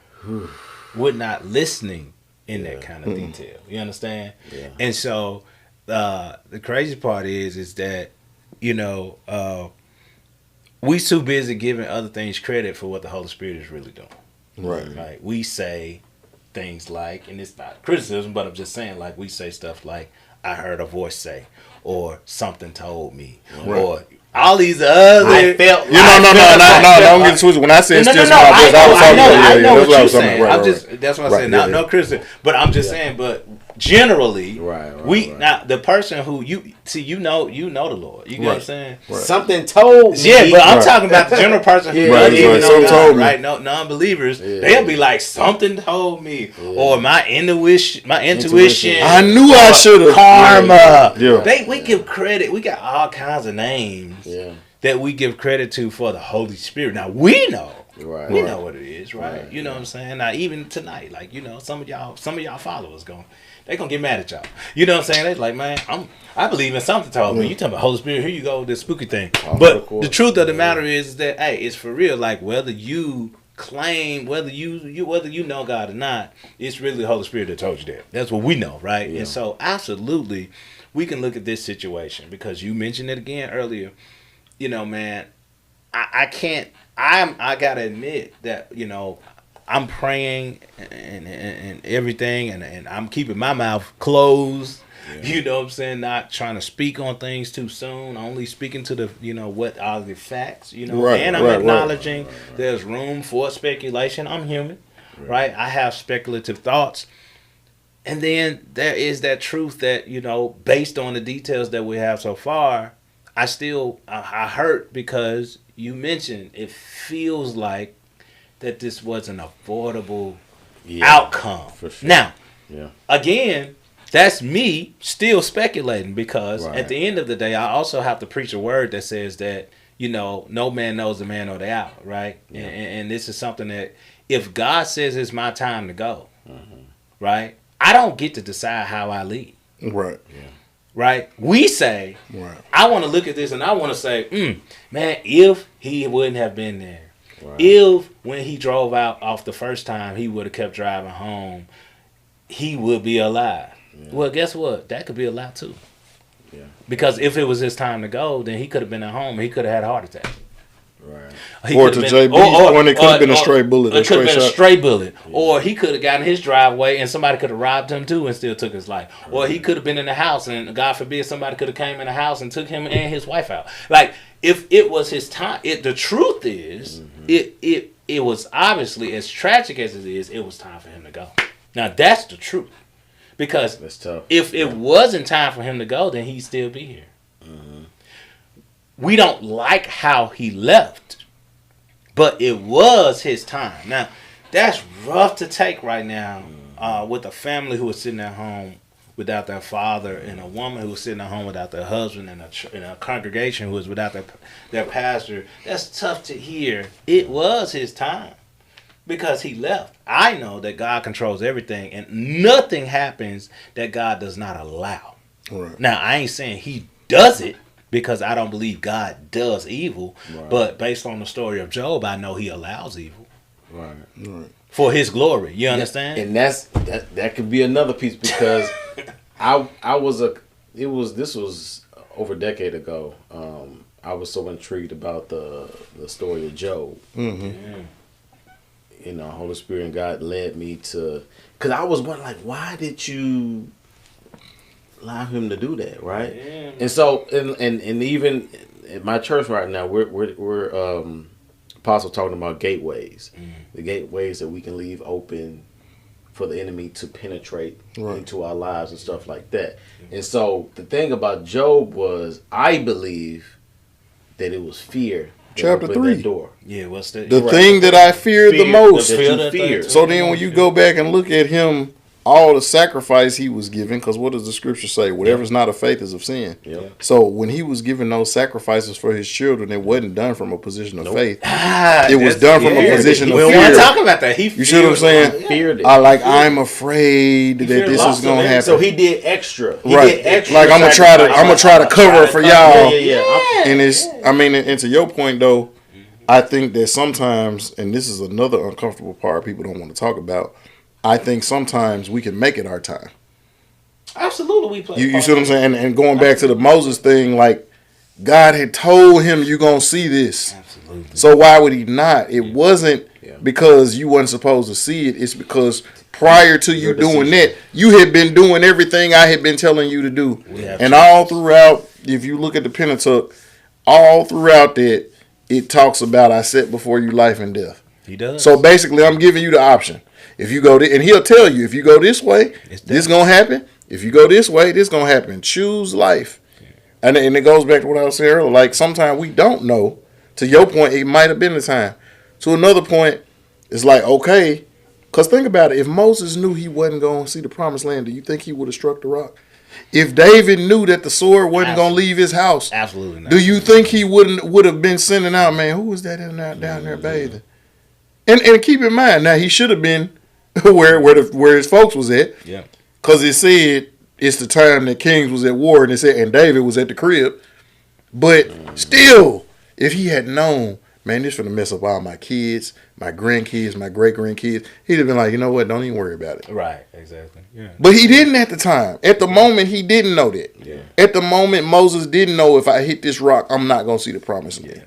And sometimes we can be in our bag, right? As we hear You see what I'm saying? Like whether you talking about some ministry or you talking about your business. Like if somebody if you hear some people talking about your business, they don't know what they talking about. Yeah. You as an entrepreneur and a business owner, something's gonna rise up in you to be like, man, let me correct these folks because they don't know what they talking about. Yeah, man. You know what I'm saying? Because some people have always been interested in maps, right? Yeah, I mean, let me say, and you gonna check them on that, right? I'm the get back king. You know, he ain't lying. He ain't lying. I'm the. He ain't lying. What they call clap back. I'm saying like that. Clap back. The clap back. You know what I'm saying, bro? And so let me say, you absolutely right, bro. Like.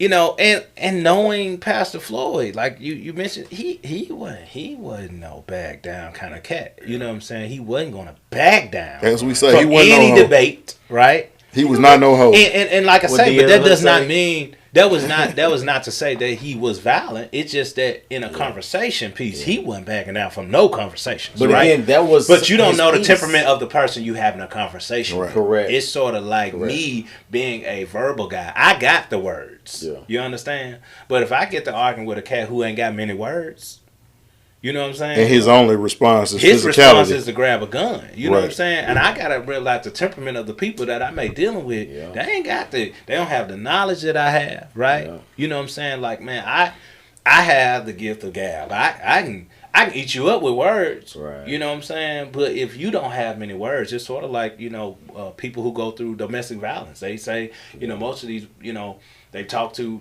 men and women who are involved in those situations, and that's like, look, but this person is not a person who speaks with words; they speak physically, or they'll say like you provoked me, or it's provoking. Yeah, that's what I'm talking about. And so it's like they ask you that word, how did you provoke them? And you're like, well, what do you mean? I didn't provoke them. It's like, well, you got to understand the temperament of the person you're dealing with, and so there is a point, and you kind of almost went here earlier, and I wish you would have pushed it, But I was going to say, man, there's a responsibility of us as leaders to also know the soil that we plant into. Because there's a parable of the soil as well, right? Mm-hmm. And Jesus was talking about that, and he said, look, basically, he said the kingdom of God is such as this, there are some seeds that fall on good soil. Then there are seeds that fall amongst thorns, and then there are seeds that fall on hard ground. Right? So let me ask y'all this. At what point in a conversation, do we have a responsibility to realize when we talking to rocky ground and stop wasting our seed? I think you do, because I was talking to Rag, was on the phone, and I think I brought up road rage. Right. You know what I'm saying? Because people, my wife can be, she can bump the horn at random people because the light too. You ain't go. I was like, man, you need to be careful, right? Because you don't know that may be Right. somebody's last straw. You don't. That may be the fifth They might have time just got somebody- fired from their job. You know what I'm saying? There was a movie about it. Did you ever see the movie? Nuh-uh, what movie? It was a movie about a guy road rage, but I Oh, really? Cut you off, but there's a movie just Okay, like that. I thought didn't you see were that. talking about This guy falling was down. at- This guy, people need to watch it for real. The guy was at It's his called wits' Road end. Rage? It's called Road Rage, I think. But Okay. Dude was at his wits' end, and it just off a woman blowing a horn at him. Bruh. The whole I thought movie- you were but talking go about ahead, yeah. falling down. Nah. Yeah, I was. Y'all remember this? But yeah, Falling that's down? good. With Michael Douglas. Yeah, like. But to your point, go Yeah, ahead. but I go ain't ahead, gonna- I'm sorry. No, it was, because you don't know what that person's going through or what that person's been through that day. You know what I'm saying? Like I said, you could have some horrible news about your job, about your sibling, about your daughter, kids, anything like that. And so I'm more mindful of that because as much as sometimes, like, just for me, people be like, why don't you, ride around often, with a gun or something like that. For me, I know because I might use it. yeah, I'm gonna use it. You know what I'm saying? I'm gonna use because as soon as I get I'm not gonna show it and not use it. That's just me. Yeah, and you're not gonna see taught that from the street. Yeah, you're not don't gonna pull it see out. that I have something. I'm just not gonna show you just to scare you. I was just gonna say you do realize like you're in more danger of that statement than you talking about when you was trapping. It's less blowback. That statute of limitation is way past. You can talk about them days. No. You didn't sit up here and say it. If I got a gun and somebody run up on me, so basically we just gonna I'm leave using you it. away from all firearms. Yes, I'm Man, using it. Look, I don't we're play taught with that. I don't play with in that. the streets. That's you're taught. You don't pull it out and not use it. Not at all. Even when you go, I've been through training. Right. Self defense training even teaches you don't pull it out. Oh, they do? Music. Okay. Absolutely. Or don't pull it out. Right, Right. exactly. You understand? Because it's always a life or death situation. Yeah. So that right there is teaching. You know what I'm saying? Like for us who ain't playing, Right. because we understand now. You pull it out, you trying to scare somebody. Yeah, bro. This city ain't big enough. Yeah, you better let a shot off. You or better something. not. You better not see him. Yeah, no, again. you just don't know what I'm saying is if you let off a shot, at least they thinking like, okay, he just missed. Oh, if he you tried just to kill if me. you're just showing it, like to your point, like, oh, so you just gonna play me like that? So Yeah. now They get offended. I'm gonna not come showing back. you the They right. gonna, Yeah, if they see you again. I ain't showing you nothing. Nah, when nah. I pull Bro. it, when I you know what I'm saying, when I up the strap on you, you know what I'm saying, Yeah, like some you shots know. ringing off. Yeah. Because you don't know because as soon I don't even trust it. If as soon as I show it, you may get threatened. You may shoot first. Right, exactly. You I gotta shoot first. You know what I'm you gotta saying? finish And so I forgot the overall point I was trying to make. I think it was talking about I guess being triggered. Right, and why you Just don't carry a gun temperament and and because why of you road just rage don't and stuff know. like that. Yeah. Yeah, and so for me, I digress in situations and conversations. I've had debates over the years, political debates over Facebook, actually in person as well. Yeah. And so when certain things go a certain way, I just digress. Yeah. Personally, just for me. And so that was one of the tougher things about this whole situation because I know he has tact, but he also has that's part of his strength though. You know what I'm saying? As far as how he communicates with his, I want to say prey, but y'all get what I'm saying. Yeah. You know what I'm saying? To the people he's trying to He's passionate. engage in. Yeah. You know what I'm saying? And so he's probably been working in that for years. It's just happened to not be the right night with the wrong person. Yeah, and I mean, like, and that's what I'm not gonna, divulge my sources, but I Sure. know some people who are very intimate to the situation. Yep. And one thing that was expressed to me is that he wasn't wrong in what he was saying. It was that the people that he was saying it to They want to hear. were not receptive. The rocky soul. To The what- rocky right. soul, yeah. And he- The he said concrete. it right. I call it concrete. Guess Yeah, what? they- they we was say not- rocky soul in it's this not day and concrete. age. They ain't. And then on top of that, because they didn't know who he was, even though they may not have regarded it, they would have had more respect for the office or the position is like, oh, well, this is such and such. Like, okay, I really don't want to hear you, but okay, I get why you saying what you're saying. That flips it. Yeah. That flips it to a whole nother script where you almost say now, whereas it's sort of, it gives people some kind of reconcile that they didn't know each other, but that also possibly played against him staying alive, because maybe had she known who he was, she might have understood his passion for what he was trying to get through to her about. Right. A little more. You know what I'm saying? Right. And she might have not reacted that the way she reacted. And it just appeared as she like just you somebody who's an interloper who in my business, who trying to tell me about myself, and you don't know me, and I don't like what you're saying, and you done disrespected me. Yeah. And then so now it gets heated to the point to where like the other stuff is happening, and so that's the part that's speculative. Yeah. You know what I'm saying? And so now we not going to deal in speculation because we wasn't right there on the scene. We didn't hear what words was exchanged. But again, like, just the unfortunate thing is that, you know, Sister Floyd lost a husband. Absolutely. Their kids lost a daddy. His grandkids lost a granddaddy. His congregation lost a spiritual father and a pastor. And people that we know that watch this show that comment, whether it be a D Mercy or a Timon, / God's Warrior, MKJ, a Titan, a Fro. Like, these guys were, and so, like, we didn't say this in the beginning, but, like, how we met Pastor Floyd, it was the very first Thugs revival he had. You know what I'm saying? And he was like, anybody that's, you know, positive rapper, you know, gospel rapper, Christian rapper, whatever, if you got a good message, I'm getting y'all in. So I was at the very first one. You know what I'm saying? And then we was at the prime position because, like, you know, he had me, like, as a closer. You know what I'm saying? And so it's like Broderick alluded to this. This will come out. I know you know Broderick Conocero, but Broderick alluded to this, like, when I was brought in, like, I was the closer. Like, oh, you bring me in, like, you know, it's over with. You know, I'm like Vinnie Johnson back in the day with the kids. I'm the microwave. You know what I'm saying? I'm finna haul off and knock some shots down. And so, like, subsequently through the following years, like, when he would have different ones, he was like, oh, we need him back. And then when I was going to Pastor King's church, you know, in West Memphis, shout out to Faith International, Pastor Anthony King, he'd be like, King, I need him back.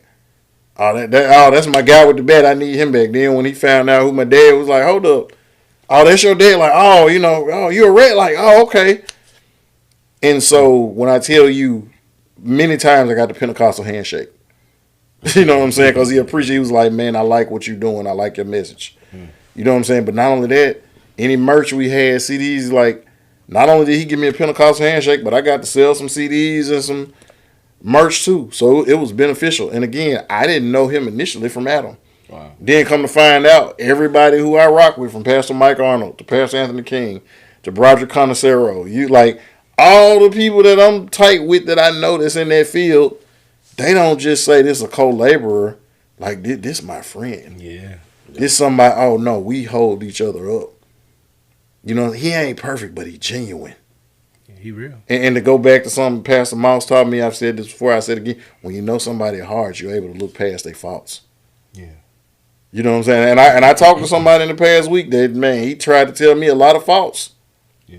And so, like, so now again, I'm not speaking from somebody who just heard all sterling, everything is rosy and great.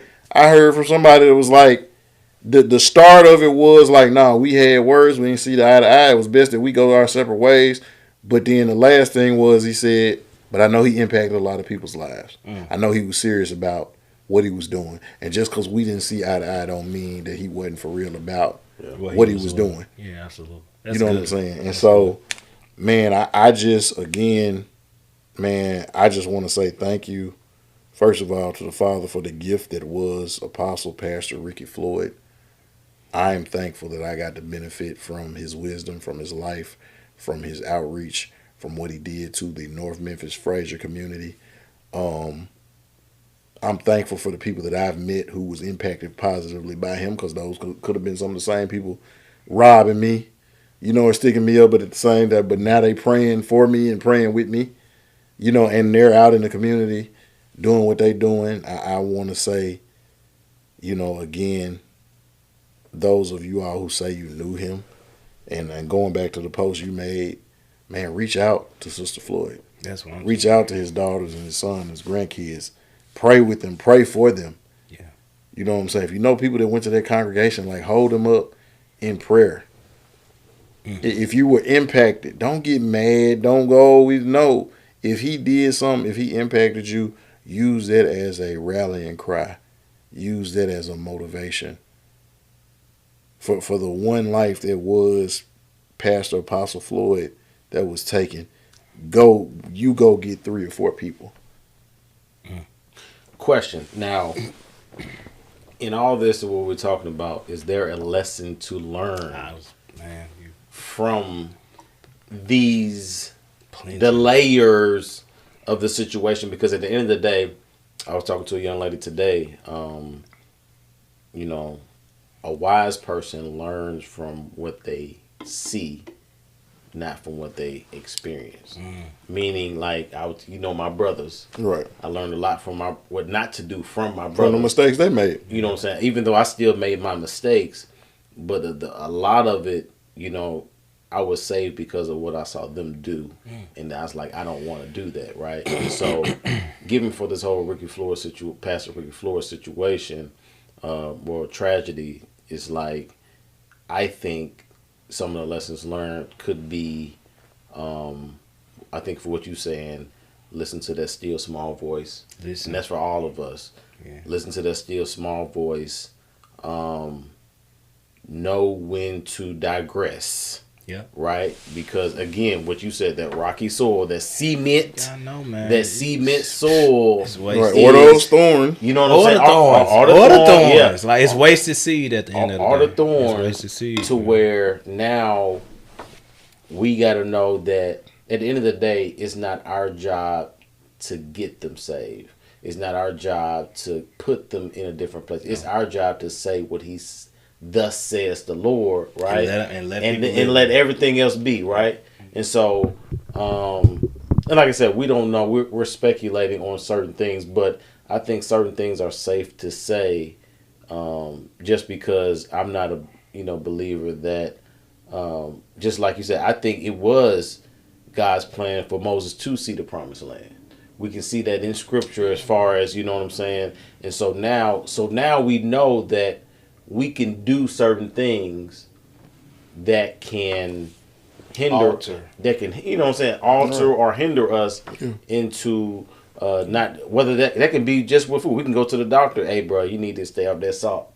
You need to get out this stuff, so this can, prolong your life, you know what I'm saying, with your kids or whatever else. And be like, nah, bro, like my grandma. To that point, we have scriptural precedents where, if you remember, in Jonah, when the fish spat him out, it said he had a 3 days journey to get to where he got, but he was empowered through the Ruach HaKodesh or Holy Spirit, and it said he did a 3 days journey in 1 day. Wow! So just as he can empower you to move something, to move up, to get to what he needs you to get done, to what you was just saying, we can speed up. Right. And y'all, first of all, it's clear that I'm not the only pastor on this podcast. But we waiting on JB. There's some Bible readers in here. We waiting on JB. But even y'all hitting it. Go back to the promised land, right? Talk about how decisions can affect maybe total blockage. Yeah. Decisions can affect delays, right? You know what I'm saying? And decisions can speed up your date. Absolutely, because there's scripture preference to tell us that, right? Our days are numbered, and sin does shorten our days, and also disobedience shorten our days, right? Yeah. None of us are above having a moment where sometimes our emotions can get the best of us, and that, to me, that's one of the takeaways from this situation. I think that's not speculative. We know enough facts to know that at least 2 people let their emotions get the best of them in this situation. For sure. You know what I'm saying? And I love Pastor Floyd, and I know how passionate he is about things. I know how passionate he is about trying to save people. I know how passionate he is about the Word of God, right? And so it's not shocking to me to envision him in a conversation that gets heated, you know what I'm saying, if he felt disrespected or anything like that by a situation. And so obviously we know it got so heated where, according to facts, he took a phone out of her hand, threw it. It went beyond what we have to admit that we ever saw the Christ that he followed do. Yeah. And so he became human. For sure. And it got the best of him, and it got the best of her, right? Yeah. And there's a scripture, that's 1 Corinthians 10 and 13. It said, there hath no temptation taken you, but such as man can bear. But God is faithful, and he will not suffer you to be tempted above that you are able to bear. Mm-hmm. But he will give you a way of escape that you may be able to endure. Right? Mm-hmm. And so I'm in that, and I'm picking that apart. Keep that thought, but one translation of it says, no temptation is given to you except that which is what is common to man. Right? Mm-hmm. And so that was I just want to touch on that. And I just read the American Standard. Right.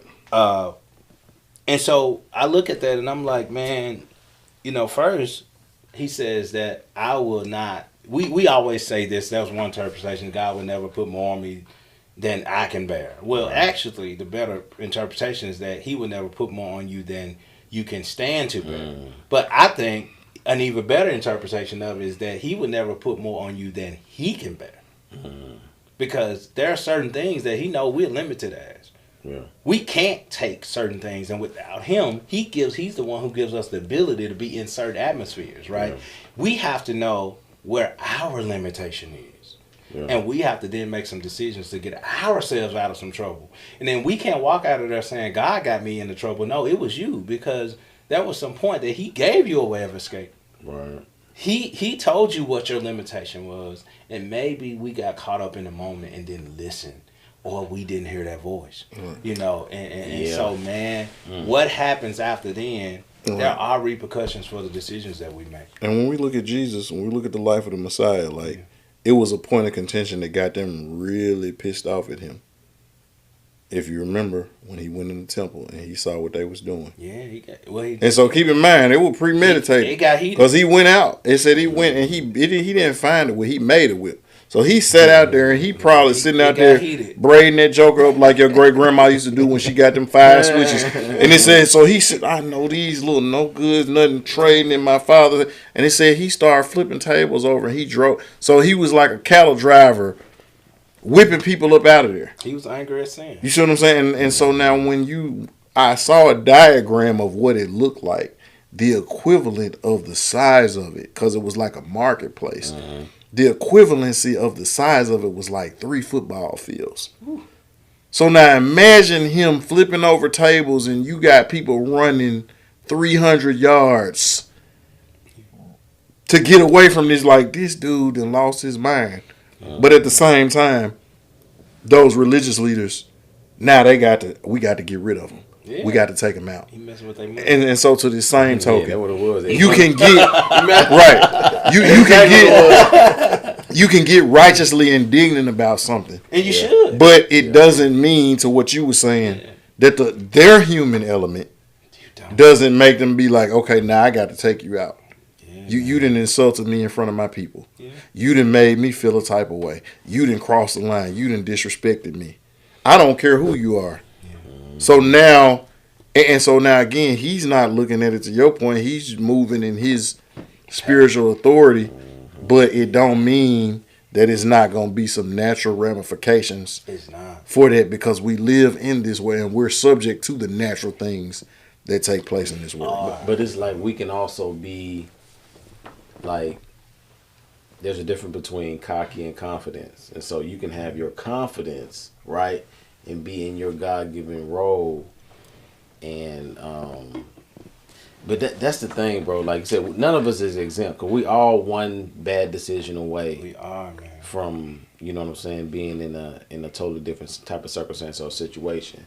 And so, like I said, this is the human nature, the human part of the whole Pastor Ricky Floyd thing, because we ain't all exempt. Right. I can get in my feelings. You can get in your feelings. You can get in your. We can all get triggered, and so it's just about the lesson learned. I think is like, how can we? Well, I think I did want to say this. Because I think I brought the point about him having somebody with him. Yeah, you talked about that. You know what I'm saying? Because it's just like, if I got Rag with me or Rag got me with him, if he get out of pocket, hey Rag, hey bro, let's roll. We hope. JB, you know what I'm saying? Right, let's go. Hey Neko, hey bro, hey man, it ain't even worth it. Man. It's getting ugly. You see what I'm saying? Yeah. And so now, but like you said, it's not common. But when you look at it, anything after 11 o'clock at night. That's that old saying. This is just me. Either I need to be accompanied with one of my bros, or I need to be with my wife, or we need to be in a group setting, because anybody that's out that late, to be honest, is probably more prone to get into some type of argument or situation that can turn, you know what I'm saying, another way. You know what I'm saying? I totally agree. I'm gonna push back on one element. Let's go. And I'm gonna go a little bit broader in perspective. Rather than putting it on a time of day, how about we say it's just the time that we live in? Yeah. And so I know Mom and them used to say, you know, that saying came from Grandma and them. Ain't nothing good open after, 12 a.m., right? Yeah. And so that's really where that perspective is coming from, because we hearing that in the back of Waffle House and some legs. Right? And so it used, was right there. And so if we're being honest about it, it used to be true in most societies that, we knew what happened after 12. The freaks come out at night. That was a whole song about it, right? And that was real. Because most people would go home at a certain time. People actually abided by curfews. Most of us actually were afraid of the street light. We were trying to get home before dark, right? Because we believed that, we were made to believe that evil happens at nighttime, and if you out there, you ain't doing nothing good. Right. It actually used to be true that it only happened at night. Well, we know evil ain't waiting no more. You understand? Especially in Memphis. In Memphis, I for sure. This is crazy. Me and my wife was having this conversation this morning, and I said, man, that's part of it is that in fairness, people are still looking at it. When something happens in this magnitude, and especially since it's a pastor, we're going to bring out the old 12 o'clock rule. You should have been at home anyway. Right, well, I'm saying, but we act like we ain't driving down Lamar at 7 a.m. and the streetwalkers already out. We just talked about that. I used to work at FedEx. They're out there at all hours of the day. At Lamar and Tullahoma, at the corner where the Loves is, they already out. Dude, the truck drive, because the trucks ain't driving through at night. The trucks drive through in the morning. Yeah. So y'all, we can get rid of that one. Let's understand that. Yeah. Grandma and them was right in their time, but in this day and age, they ain't waiting no more. They still in the Hellcats at 10. You know what I'm saying? The gunfire is happening, in the parks. Unfortunately, just a couple of days ago, them young cats shooting at Raleigh. I saw that. That's in daylight. That wasn't at 12.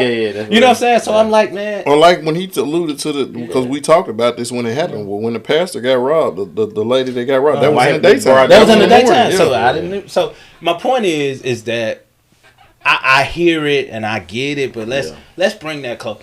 We live in an era of time right now where it doesn't matter what time of day it is. Just let's be cognizant of the fact that, man, at any point, things can pop off, right? Yeah. And at any point, we got to understand that, especially if we're out there like he was trying to be in an evangelistic mindset, is that, again, you're dealing with people who does not necessarily respect what you respect.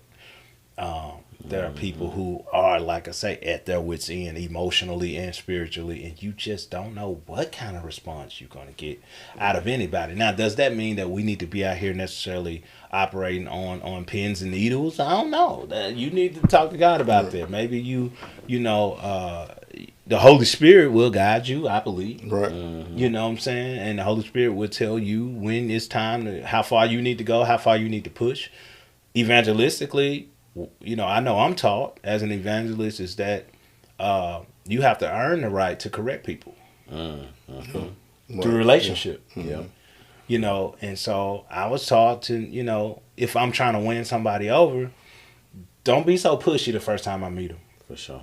Give them some grace. Give them some room. You know what I'm saying? Let them have that space. And maybe if you earn the right to come back at them and talk to them again, then you can be a little bit more and you can push a little bit more. And so that's something I was taught. That's, you know, and so as an evangelist, that's how we got to be. It's like, man, I need to be out here trying to build relationships. So maybe I'm not going to rag you so hard, and I ain't going to definitely, I want to avoid. I try, like you said. Now I can't say because I'm a clapbacker. Right. I cannot. I'm not finna sit here and say that I wouldn't have. If I was in that situation, I wouldn't have did what he did. I don't know what I would have did because I don't know what was said. Yeah. And you say something about the wrong person. You know, if you talk about Nikki Sharkey or one of them girls, I don't know how I respond to that. I really don't. I cannot say so. Let me not sit here and act like I don't know. You remember our homeboy, shout out to Rock and Trail, but they used to own E's 24-hour cafe on Union. Yeah. And so, like, I remember, and I can say this now because it's over with, but I was working at the post office and UPS at the same time, which is clearly a conflict of interest. But, like, when I would get out from UPS in the morning on my way to go to the post office, sometimes I would stop at E's, give me, like, the omelet. You know what I'm saying? Now, I could have stopped at McDonald's. I could have stopped at, you know, anywhere that was open at that IHOP Waffle House. I stopped at E's because it was a black-owned business. Yeah. And then I had a relationship with the guys that owned it. Yeah. But now, if somebody sees me and it comes, nobody's going to say he's on his way from one job to the next job. Nobody. It's just going to be like, what was he doing at this restaurant at 3 a.m. on a Wednesday, probably meeting up with some broad, probably a side bit. Like, that's what they're going to say, and it was strictly that. Yeah, man.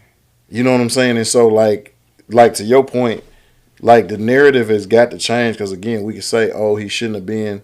But, again, how do we know he didn't get there at 10 o'clock? Man, you know what I'm saying? How do we know his wife wasn't like, and again, that's their spot. Man, I could use the cheesecake. I'm out all the time at 1 a.m. because let me say, you know, I look at my weight. I ain't doing such a great job. So, you know what I'm saying? I'm just being real. Like, and the wife, you know, she be having the late night munchies. You know what I'm saying? Huey's, good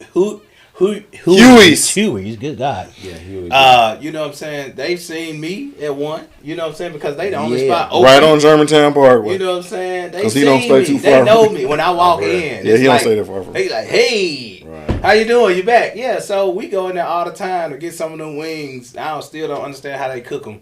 You know what I'm saying? Yeah. Late.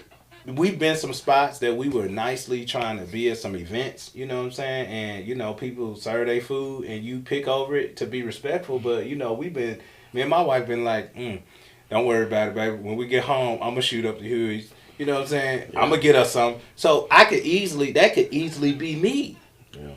I could be out just picking something up. Right. And they serve alcohol, so it's like, hey, he out there getting his drink on. That's what I'm saying. Which, once again, we're going to go to the word. There ain't nothing wrong with that. You just can't get drunk. Right. And so, I'm just saying, my point is, that I was thinking, like, man, that could easily be me. Because I'm out a lot about that time myself after 12 trying to get something to eat or something like that, just depending on how the day goes. But if God forbid somebody shoot me and they going to come up with these stories. And I was going to say, and I think we might have talked about it, but I was like, okay, let's say we out. We go somewhere. And so we get into it with a guy that's a homosexual. And he ends up killing one of us. And that's like, oh, this known homosexual guy killed. Yeah. The news is going to come out. Oh, he must have been undercover. Yeah. And it just so happened, actually, it had nothing to do with it. He was a Seahawks fan. And I'm a 49ers fan. And we were talking about that. And it devolved into that. And he just so happens to be a homosexual. Right. And I'm just so happen to be a known heterosexual, and I've been known to be outside and in these streets like that. So now they're like, oh, okay, that must have been a front. He really was undercover, and that was his booty buddy or whatever. And we never met each other. It just so happened he had on a Bobby Wagner jersey, and I got on a Kaepernick jersey, and now we didn't got into it because He all about the 12th man, and I'm all about bang bang Niner gang. And he like, oh, I'm gonna show you what the bang bang about, and then I get shot. He shoots you, right? And then the witnesses say, oh well, he said bang bang, so they must have had something going on. Because I used to watch the Wayans brothers, and when Pop said bang bang bang, it was a sexual reference. So if we do our Jeff Goldblum in Jurassic Park, we connect all the dots. Here too, therefore, Roche must have been under. No, it's a coincidence. And so people looked at this thing, and it's like so the news didn't say he was actually having a discussion with 3 people. It does not pour that. Because if it says that, the whole thing changes. It's just into what you said earlier, JB. Context. And you said not just key; it's essential. It's everything. It's everything. A woman led to, right. It being a woman and not a guy, because if and the dynamic of him being basically a local celebrity. I brought this up earlier. I was having a conversation, and I said, "Man, here's another tough truth, right? Mm-hmm. Unfortunately, the only reason we care so much is because of the title he had. True. Unfortunately, if he wasn't Pastor Ricky Floyd, like this would have just been another altercation of a woman killing some dude, and we wouldn't even be talking about it, right? Yeah. But that's still a man dying in a situation that's a tragic situation, right? And it's not as big, and so it's just so many. Like I said, there's so many layers to it. You know what I'm saying? That makes it a big deal to us, right? Which it should be a big deal if it's anybody, but because it's a pastor and it involved a woman, now, man, you opening up all these doors to people trying to create all these narratives and stuff like that. And again, I don't like it, but I understand it because I understand the world that we live in. Right. Yeah. You guys had an earlier podcast where y'all was talking about, mess, it sells. You know what I'm saying? It does. Right? Yep. This is no different. Yeah, and that's the whole thing. Like,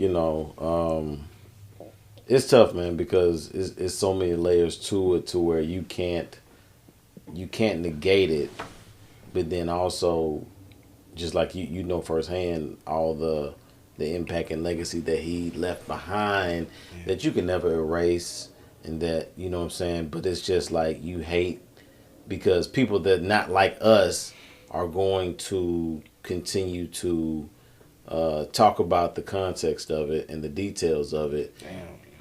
And one side you can't really blame them, you know what I'm saying? But it's like, it's like I said, it's just tough all the way around. But it's it's tough, a difference when the headline is pastor in the shake joint with a left cheek on his right eyeball with a 20 in his mouth gets shot.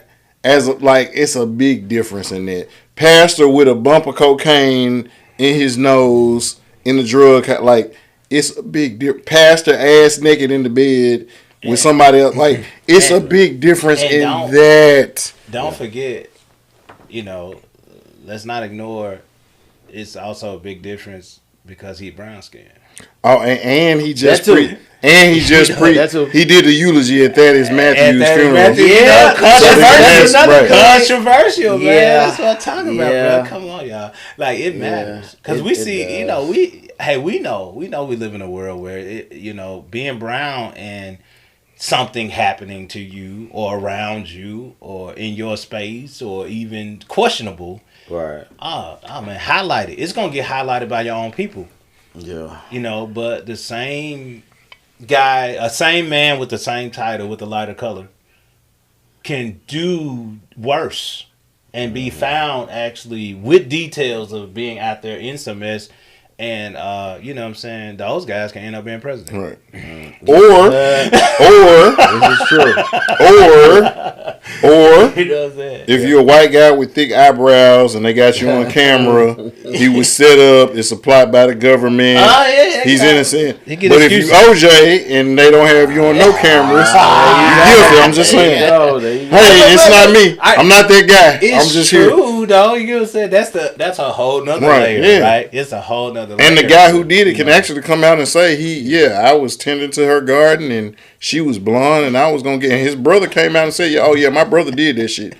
And he's been known, he done killed about 5 or 6 other blonde women around the United States. Yeah. But it's like, we like OJ better. That's sexy. Some disgruntled white guy who does yard work that doesn't sell anything. OJ and his Bronco, that's moving the needle. But isn't that does that qualify as another lesson? Yeah, that that we need to understand about viewpoint of while we can it's okay to acknowledge that we are not held to the same standard. That's not right. It's not right. It's not right. It's reality. But reality, understand what's going on out here. Yeah. You know what I'm saying? And that's even by your own people. You know what I'm saying? Yeah, especially when, I hear Stephen A. say it all the time, like, you got to be 3 times as better. We do. As, a black man than, and it's tough to say because it's like, we can't be equal. But in reality, used to be in the office, was back in the office and stuff. And so, white coworker can say MF, F, all this stuff like that. And it just comes out differently. But as soon as a black person says, "Gosh darn it," you know what I'm saying? Says that, or says the MF, F, and all this stuff. No, you don't even have to say that. It just feels more aggressive. That's what I'm saying. You know what I'm saying? You just look like, are you threatening me? Like, you know what I'm saying? You're angry when you say it. Right. Because black men are looked at as hyper masculine. Yeah, and that's the perception that we have to endure, whether we like it or not. Yeah. You know what I'm saying? And we gotta admit, our own people have adopted those perceptions about us too. This is true. And we hold ourselves accountable to those same perceptions that, Because I tell the white person, nigga, I lock my door when this nigga comes to the door. You know what I'm saying? It ain't just you. Like, I knock my door the same way that you clutching your purse. You say what you don't ride with. I ain't gonna say what I ride with. And we was talking about when you do certain things, it changes you. Like, I don't know about you. Like, I didn't up the strip. Like, it ain't changed me. The only thing it changed was I was just making sure I ain't see that nigga nowhere where I was at. I was like, but I still move the same way. But like, but I mean, dude, again, man, if we don't say nothing else, man, prayers to Pastor Floyd, Pastor Ricky Floyd, Apostle Ricky Floyd and his family, Sister Sheila and their children, his grandchildren. I think it's the 28th is the funeral. So you seen the flyer? Friday. You seen the flyer? Yeah. And so to everybody who was impacted by it, man, prayers for you all. And then also, man, prayers to the family of Samantha Mary. Yeah, that's what. Thank you. You know what I'm saying? She got out today. Because she got out. She was able to make bond. Yeah, she made bond. They had that GoFundMe. But that's what I'm saying. Like, man, I just, because you said something earlier, like, you got to navigate through this city. Yeah, man. And for so many people, if you ain't been outside of this city, this is all a lot of people know. Yeah. And so when you say you should go somewhere else, like, where you gonna go? Because if you go to Olive Branch or Horn Lake or somewhere like that, like, they know you. Like, we here. You go to West Memphis, like, that's the only 2 places you gonna go. You know what I'm saying? Like, ain't nobody going to Jackson or nowhere else.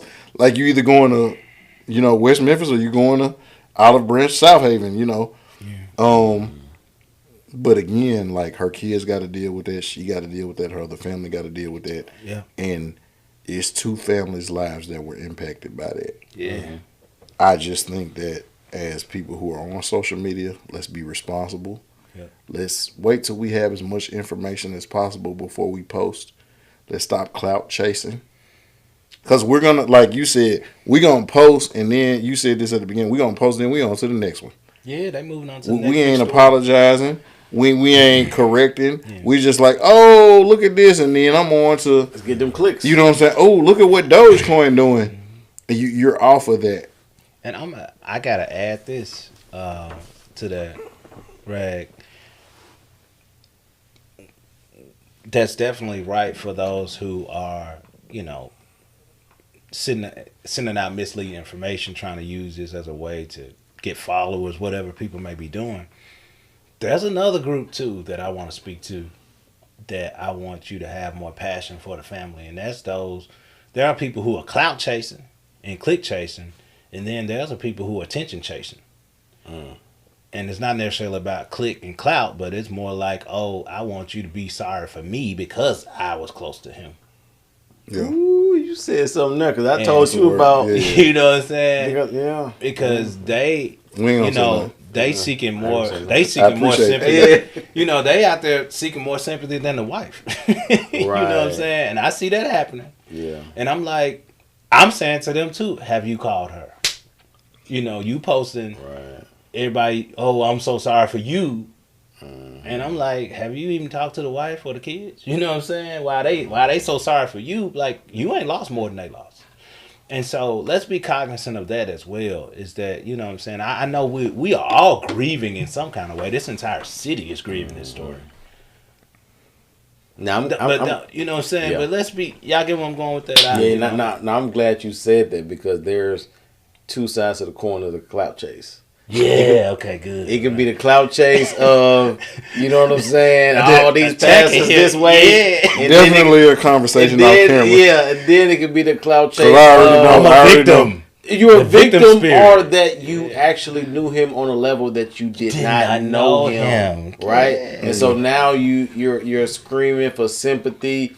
You're screaming for all the likes, and you know you can give a hug now on Facebook. Yeah, you know what I'm saying. You can give them they better than likes. Yeah, right. Ooh, give them a little hug and stuff. And so I'm glad you mentioned that because there are two sides of the clout chase, and some is just more endearing and stuff. Like I hate that. Like if anybody passes that I didn't know like that personally, I don't make a post acting like, you know, we were like so down and so cool God. And do like I don't.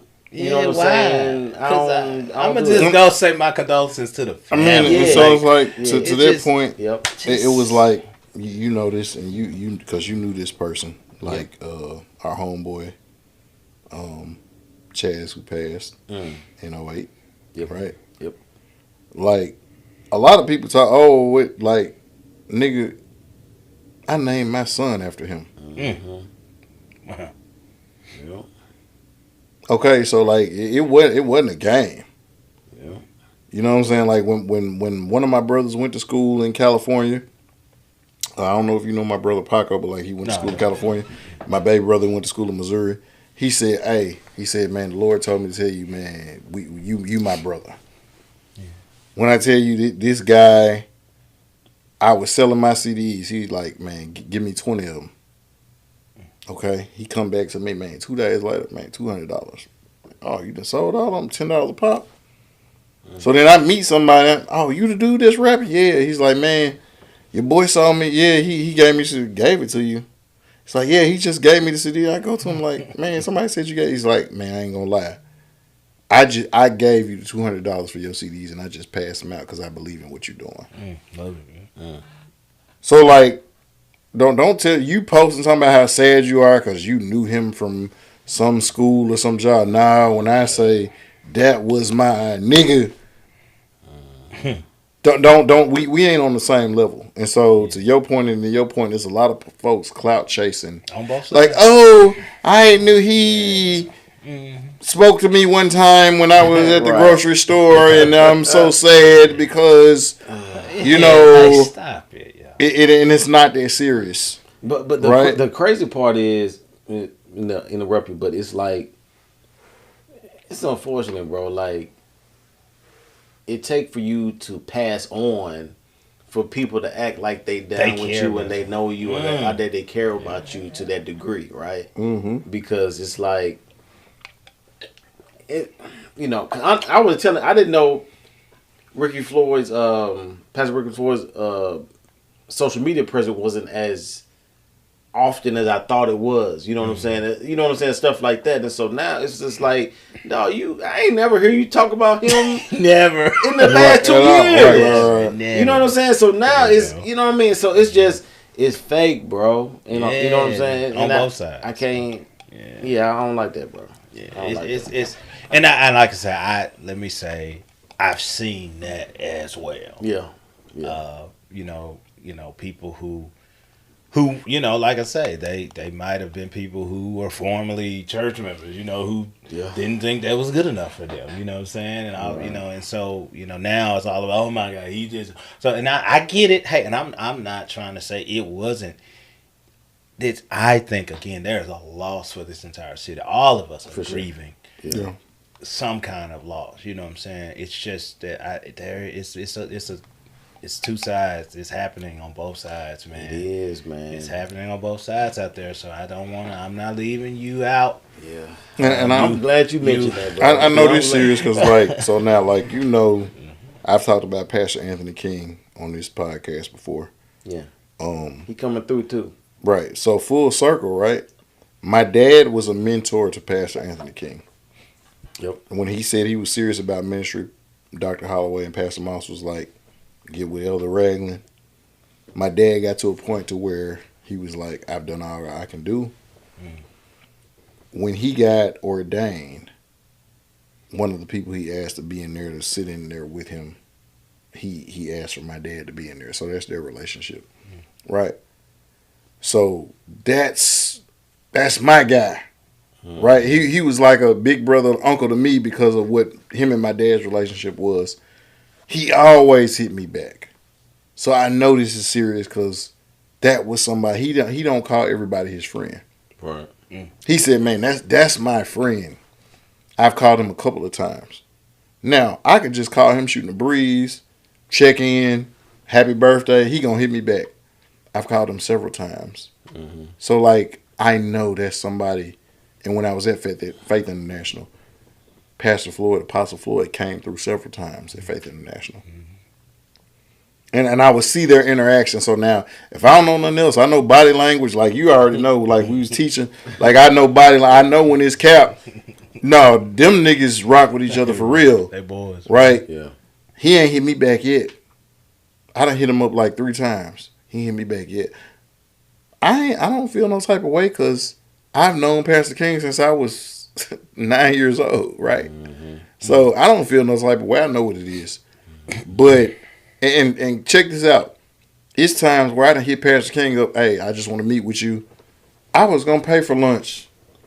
Pastor King was like, your money ain't no good here. Gotcha. He's like, I invited you. He's like, your money ain't no good here, Reg.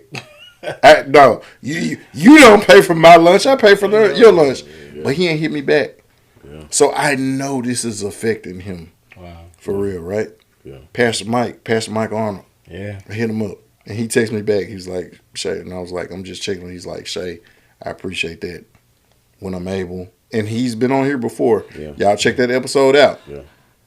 He's been affected by that. Like I said, Broderick knew him. We just had Broderick on here the night that it happened. I think we were leaving out of here. Right. No, when we left out, right. When we were leaving out here around 1. Yeah. And we were actually mentioning how our relationship with Apostle Floyd. Yeah. I want to. Right. Yeah. And so, go ahead. I don't mind. I mean, I just need while it's on my mind, man. I want to call the names of Dr. Dan Henley and Michael Wilkerson, who are part of the Church Developer Network. They were sitting. They were with Pastor Floyd literally the night before, and I know how tough that must be on those guys. You know what I'm saying? Planning some things for the CDA, and planning out the calendar for the year, and setting some vision about the things that they were going to do amongst the churches around the city. The night before, they were sitting with him, and he released. He just wrote a book called The Merge that y'all are going to hear more about. Pastor Floyd? Pastor Floyd. Okay. But they were the first people that they got the first copies of the book the night before. And, you know what I'm saying? But you got to understand how heavy that is on them. You understand? And so, you know, I'm praying for you guys, man, and anybody who experienced some last moments. There are a lot of people who probably had some last days with him like that, man. You know, I was not at that meeting, you know, and so I can't pretend to be in the position that they sitting in. You understand? Right. You know? Nah, but I think it's safe to say that junk on sale. Oh, that book. That book. Like I'm interested. And hopefully, man, his family benefits from all the proceeds for that. Absolutely. And they get everything that comes from it. Yeah, man. Yeah, definitely. Anything else before we shut down, man? I think we covered a lot and enough. What I want to know is it going to be another time that we can impose on your time? And your sir, that doesn't have to do with this particular conversation. Well, let me say, I understand. First of all, you guys are growing immensely. So I'm honored that y'all would even ask me to be here with you guys, man. So I thank you for letting me sit here. You know, I've watched a couple of podcasts. I've heard you tell me a couple of the names that have beseeched this throne. And, man, look, man, I'm just a little man. You know what I'm saying? And so I don't buy that. Those guys, Broderick, Conocero, y'all had Fro. We had Fro.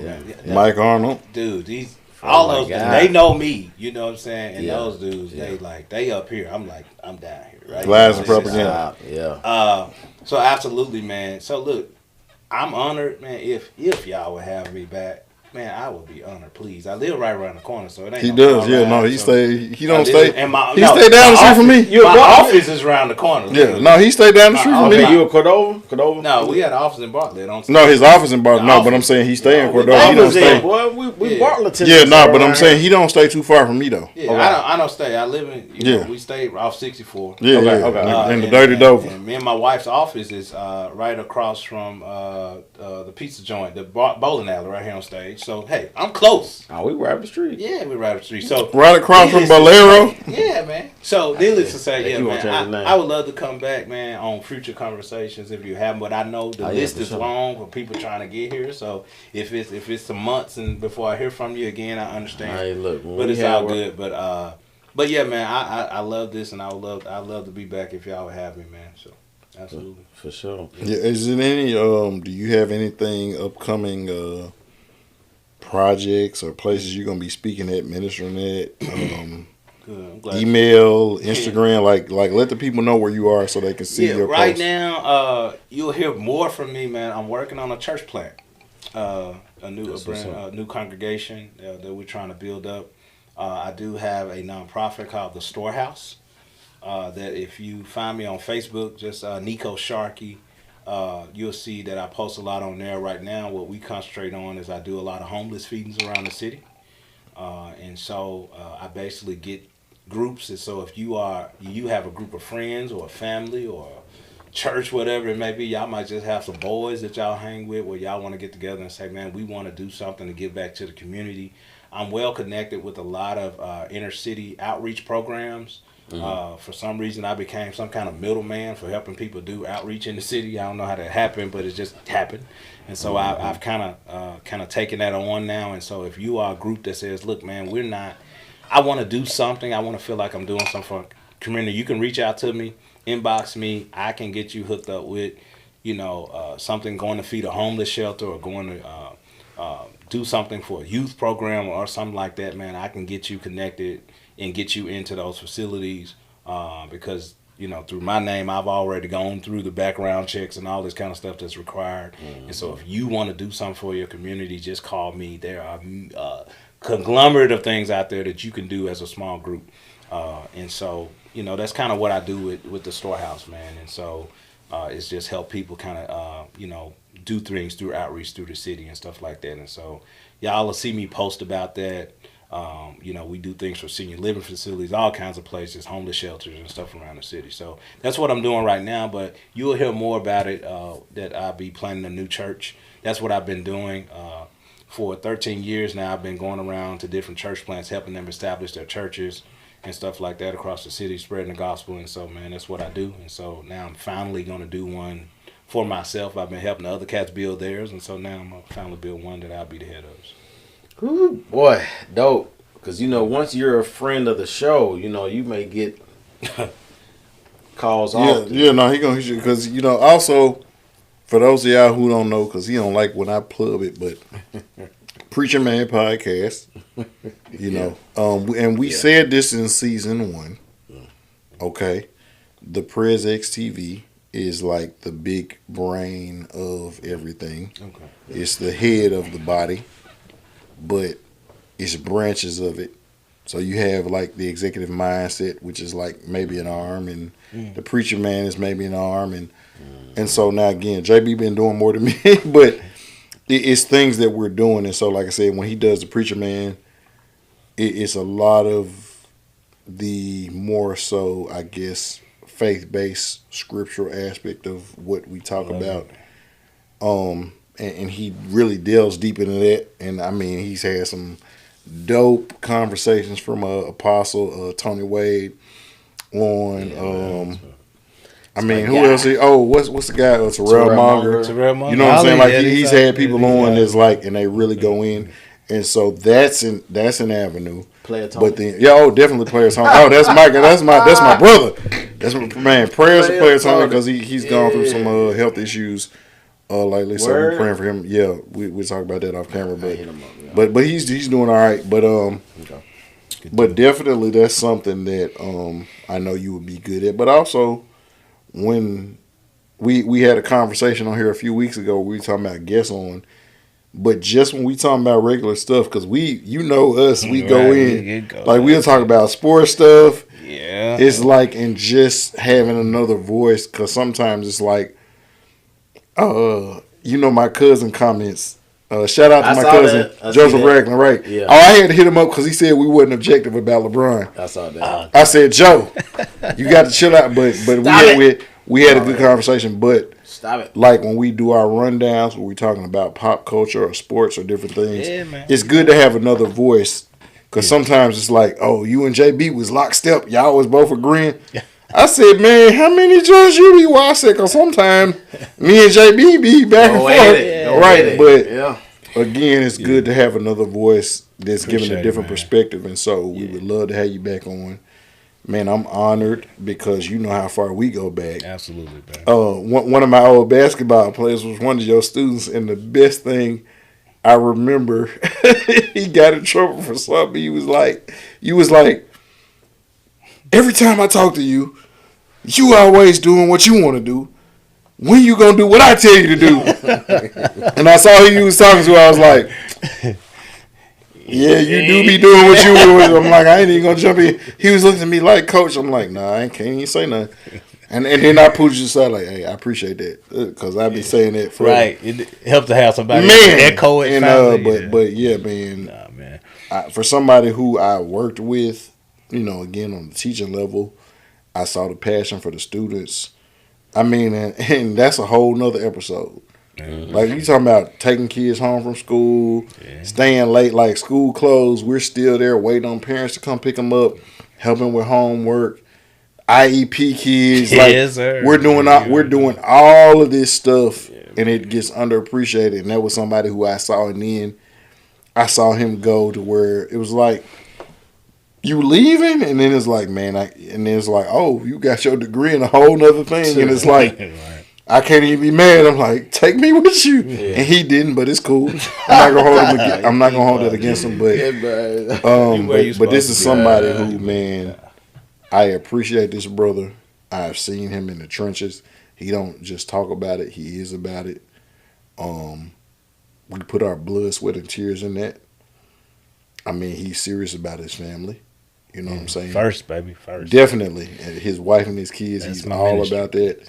But like I said, even outside of that, like I saw him put in other people's kids, right? And so, man, we appreciate this, and again, we would love to have you back on. Yeah. And again, and I can talk regular, you know what I'm saying? It ain't all, I can.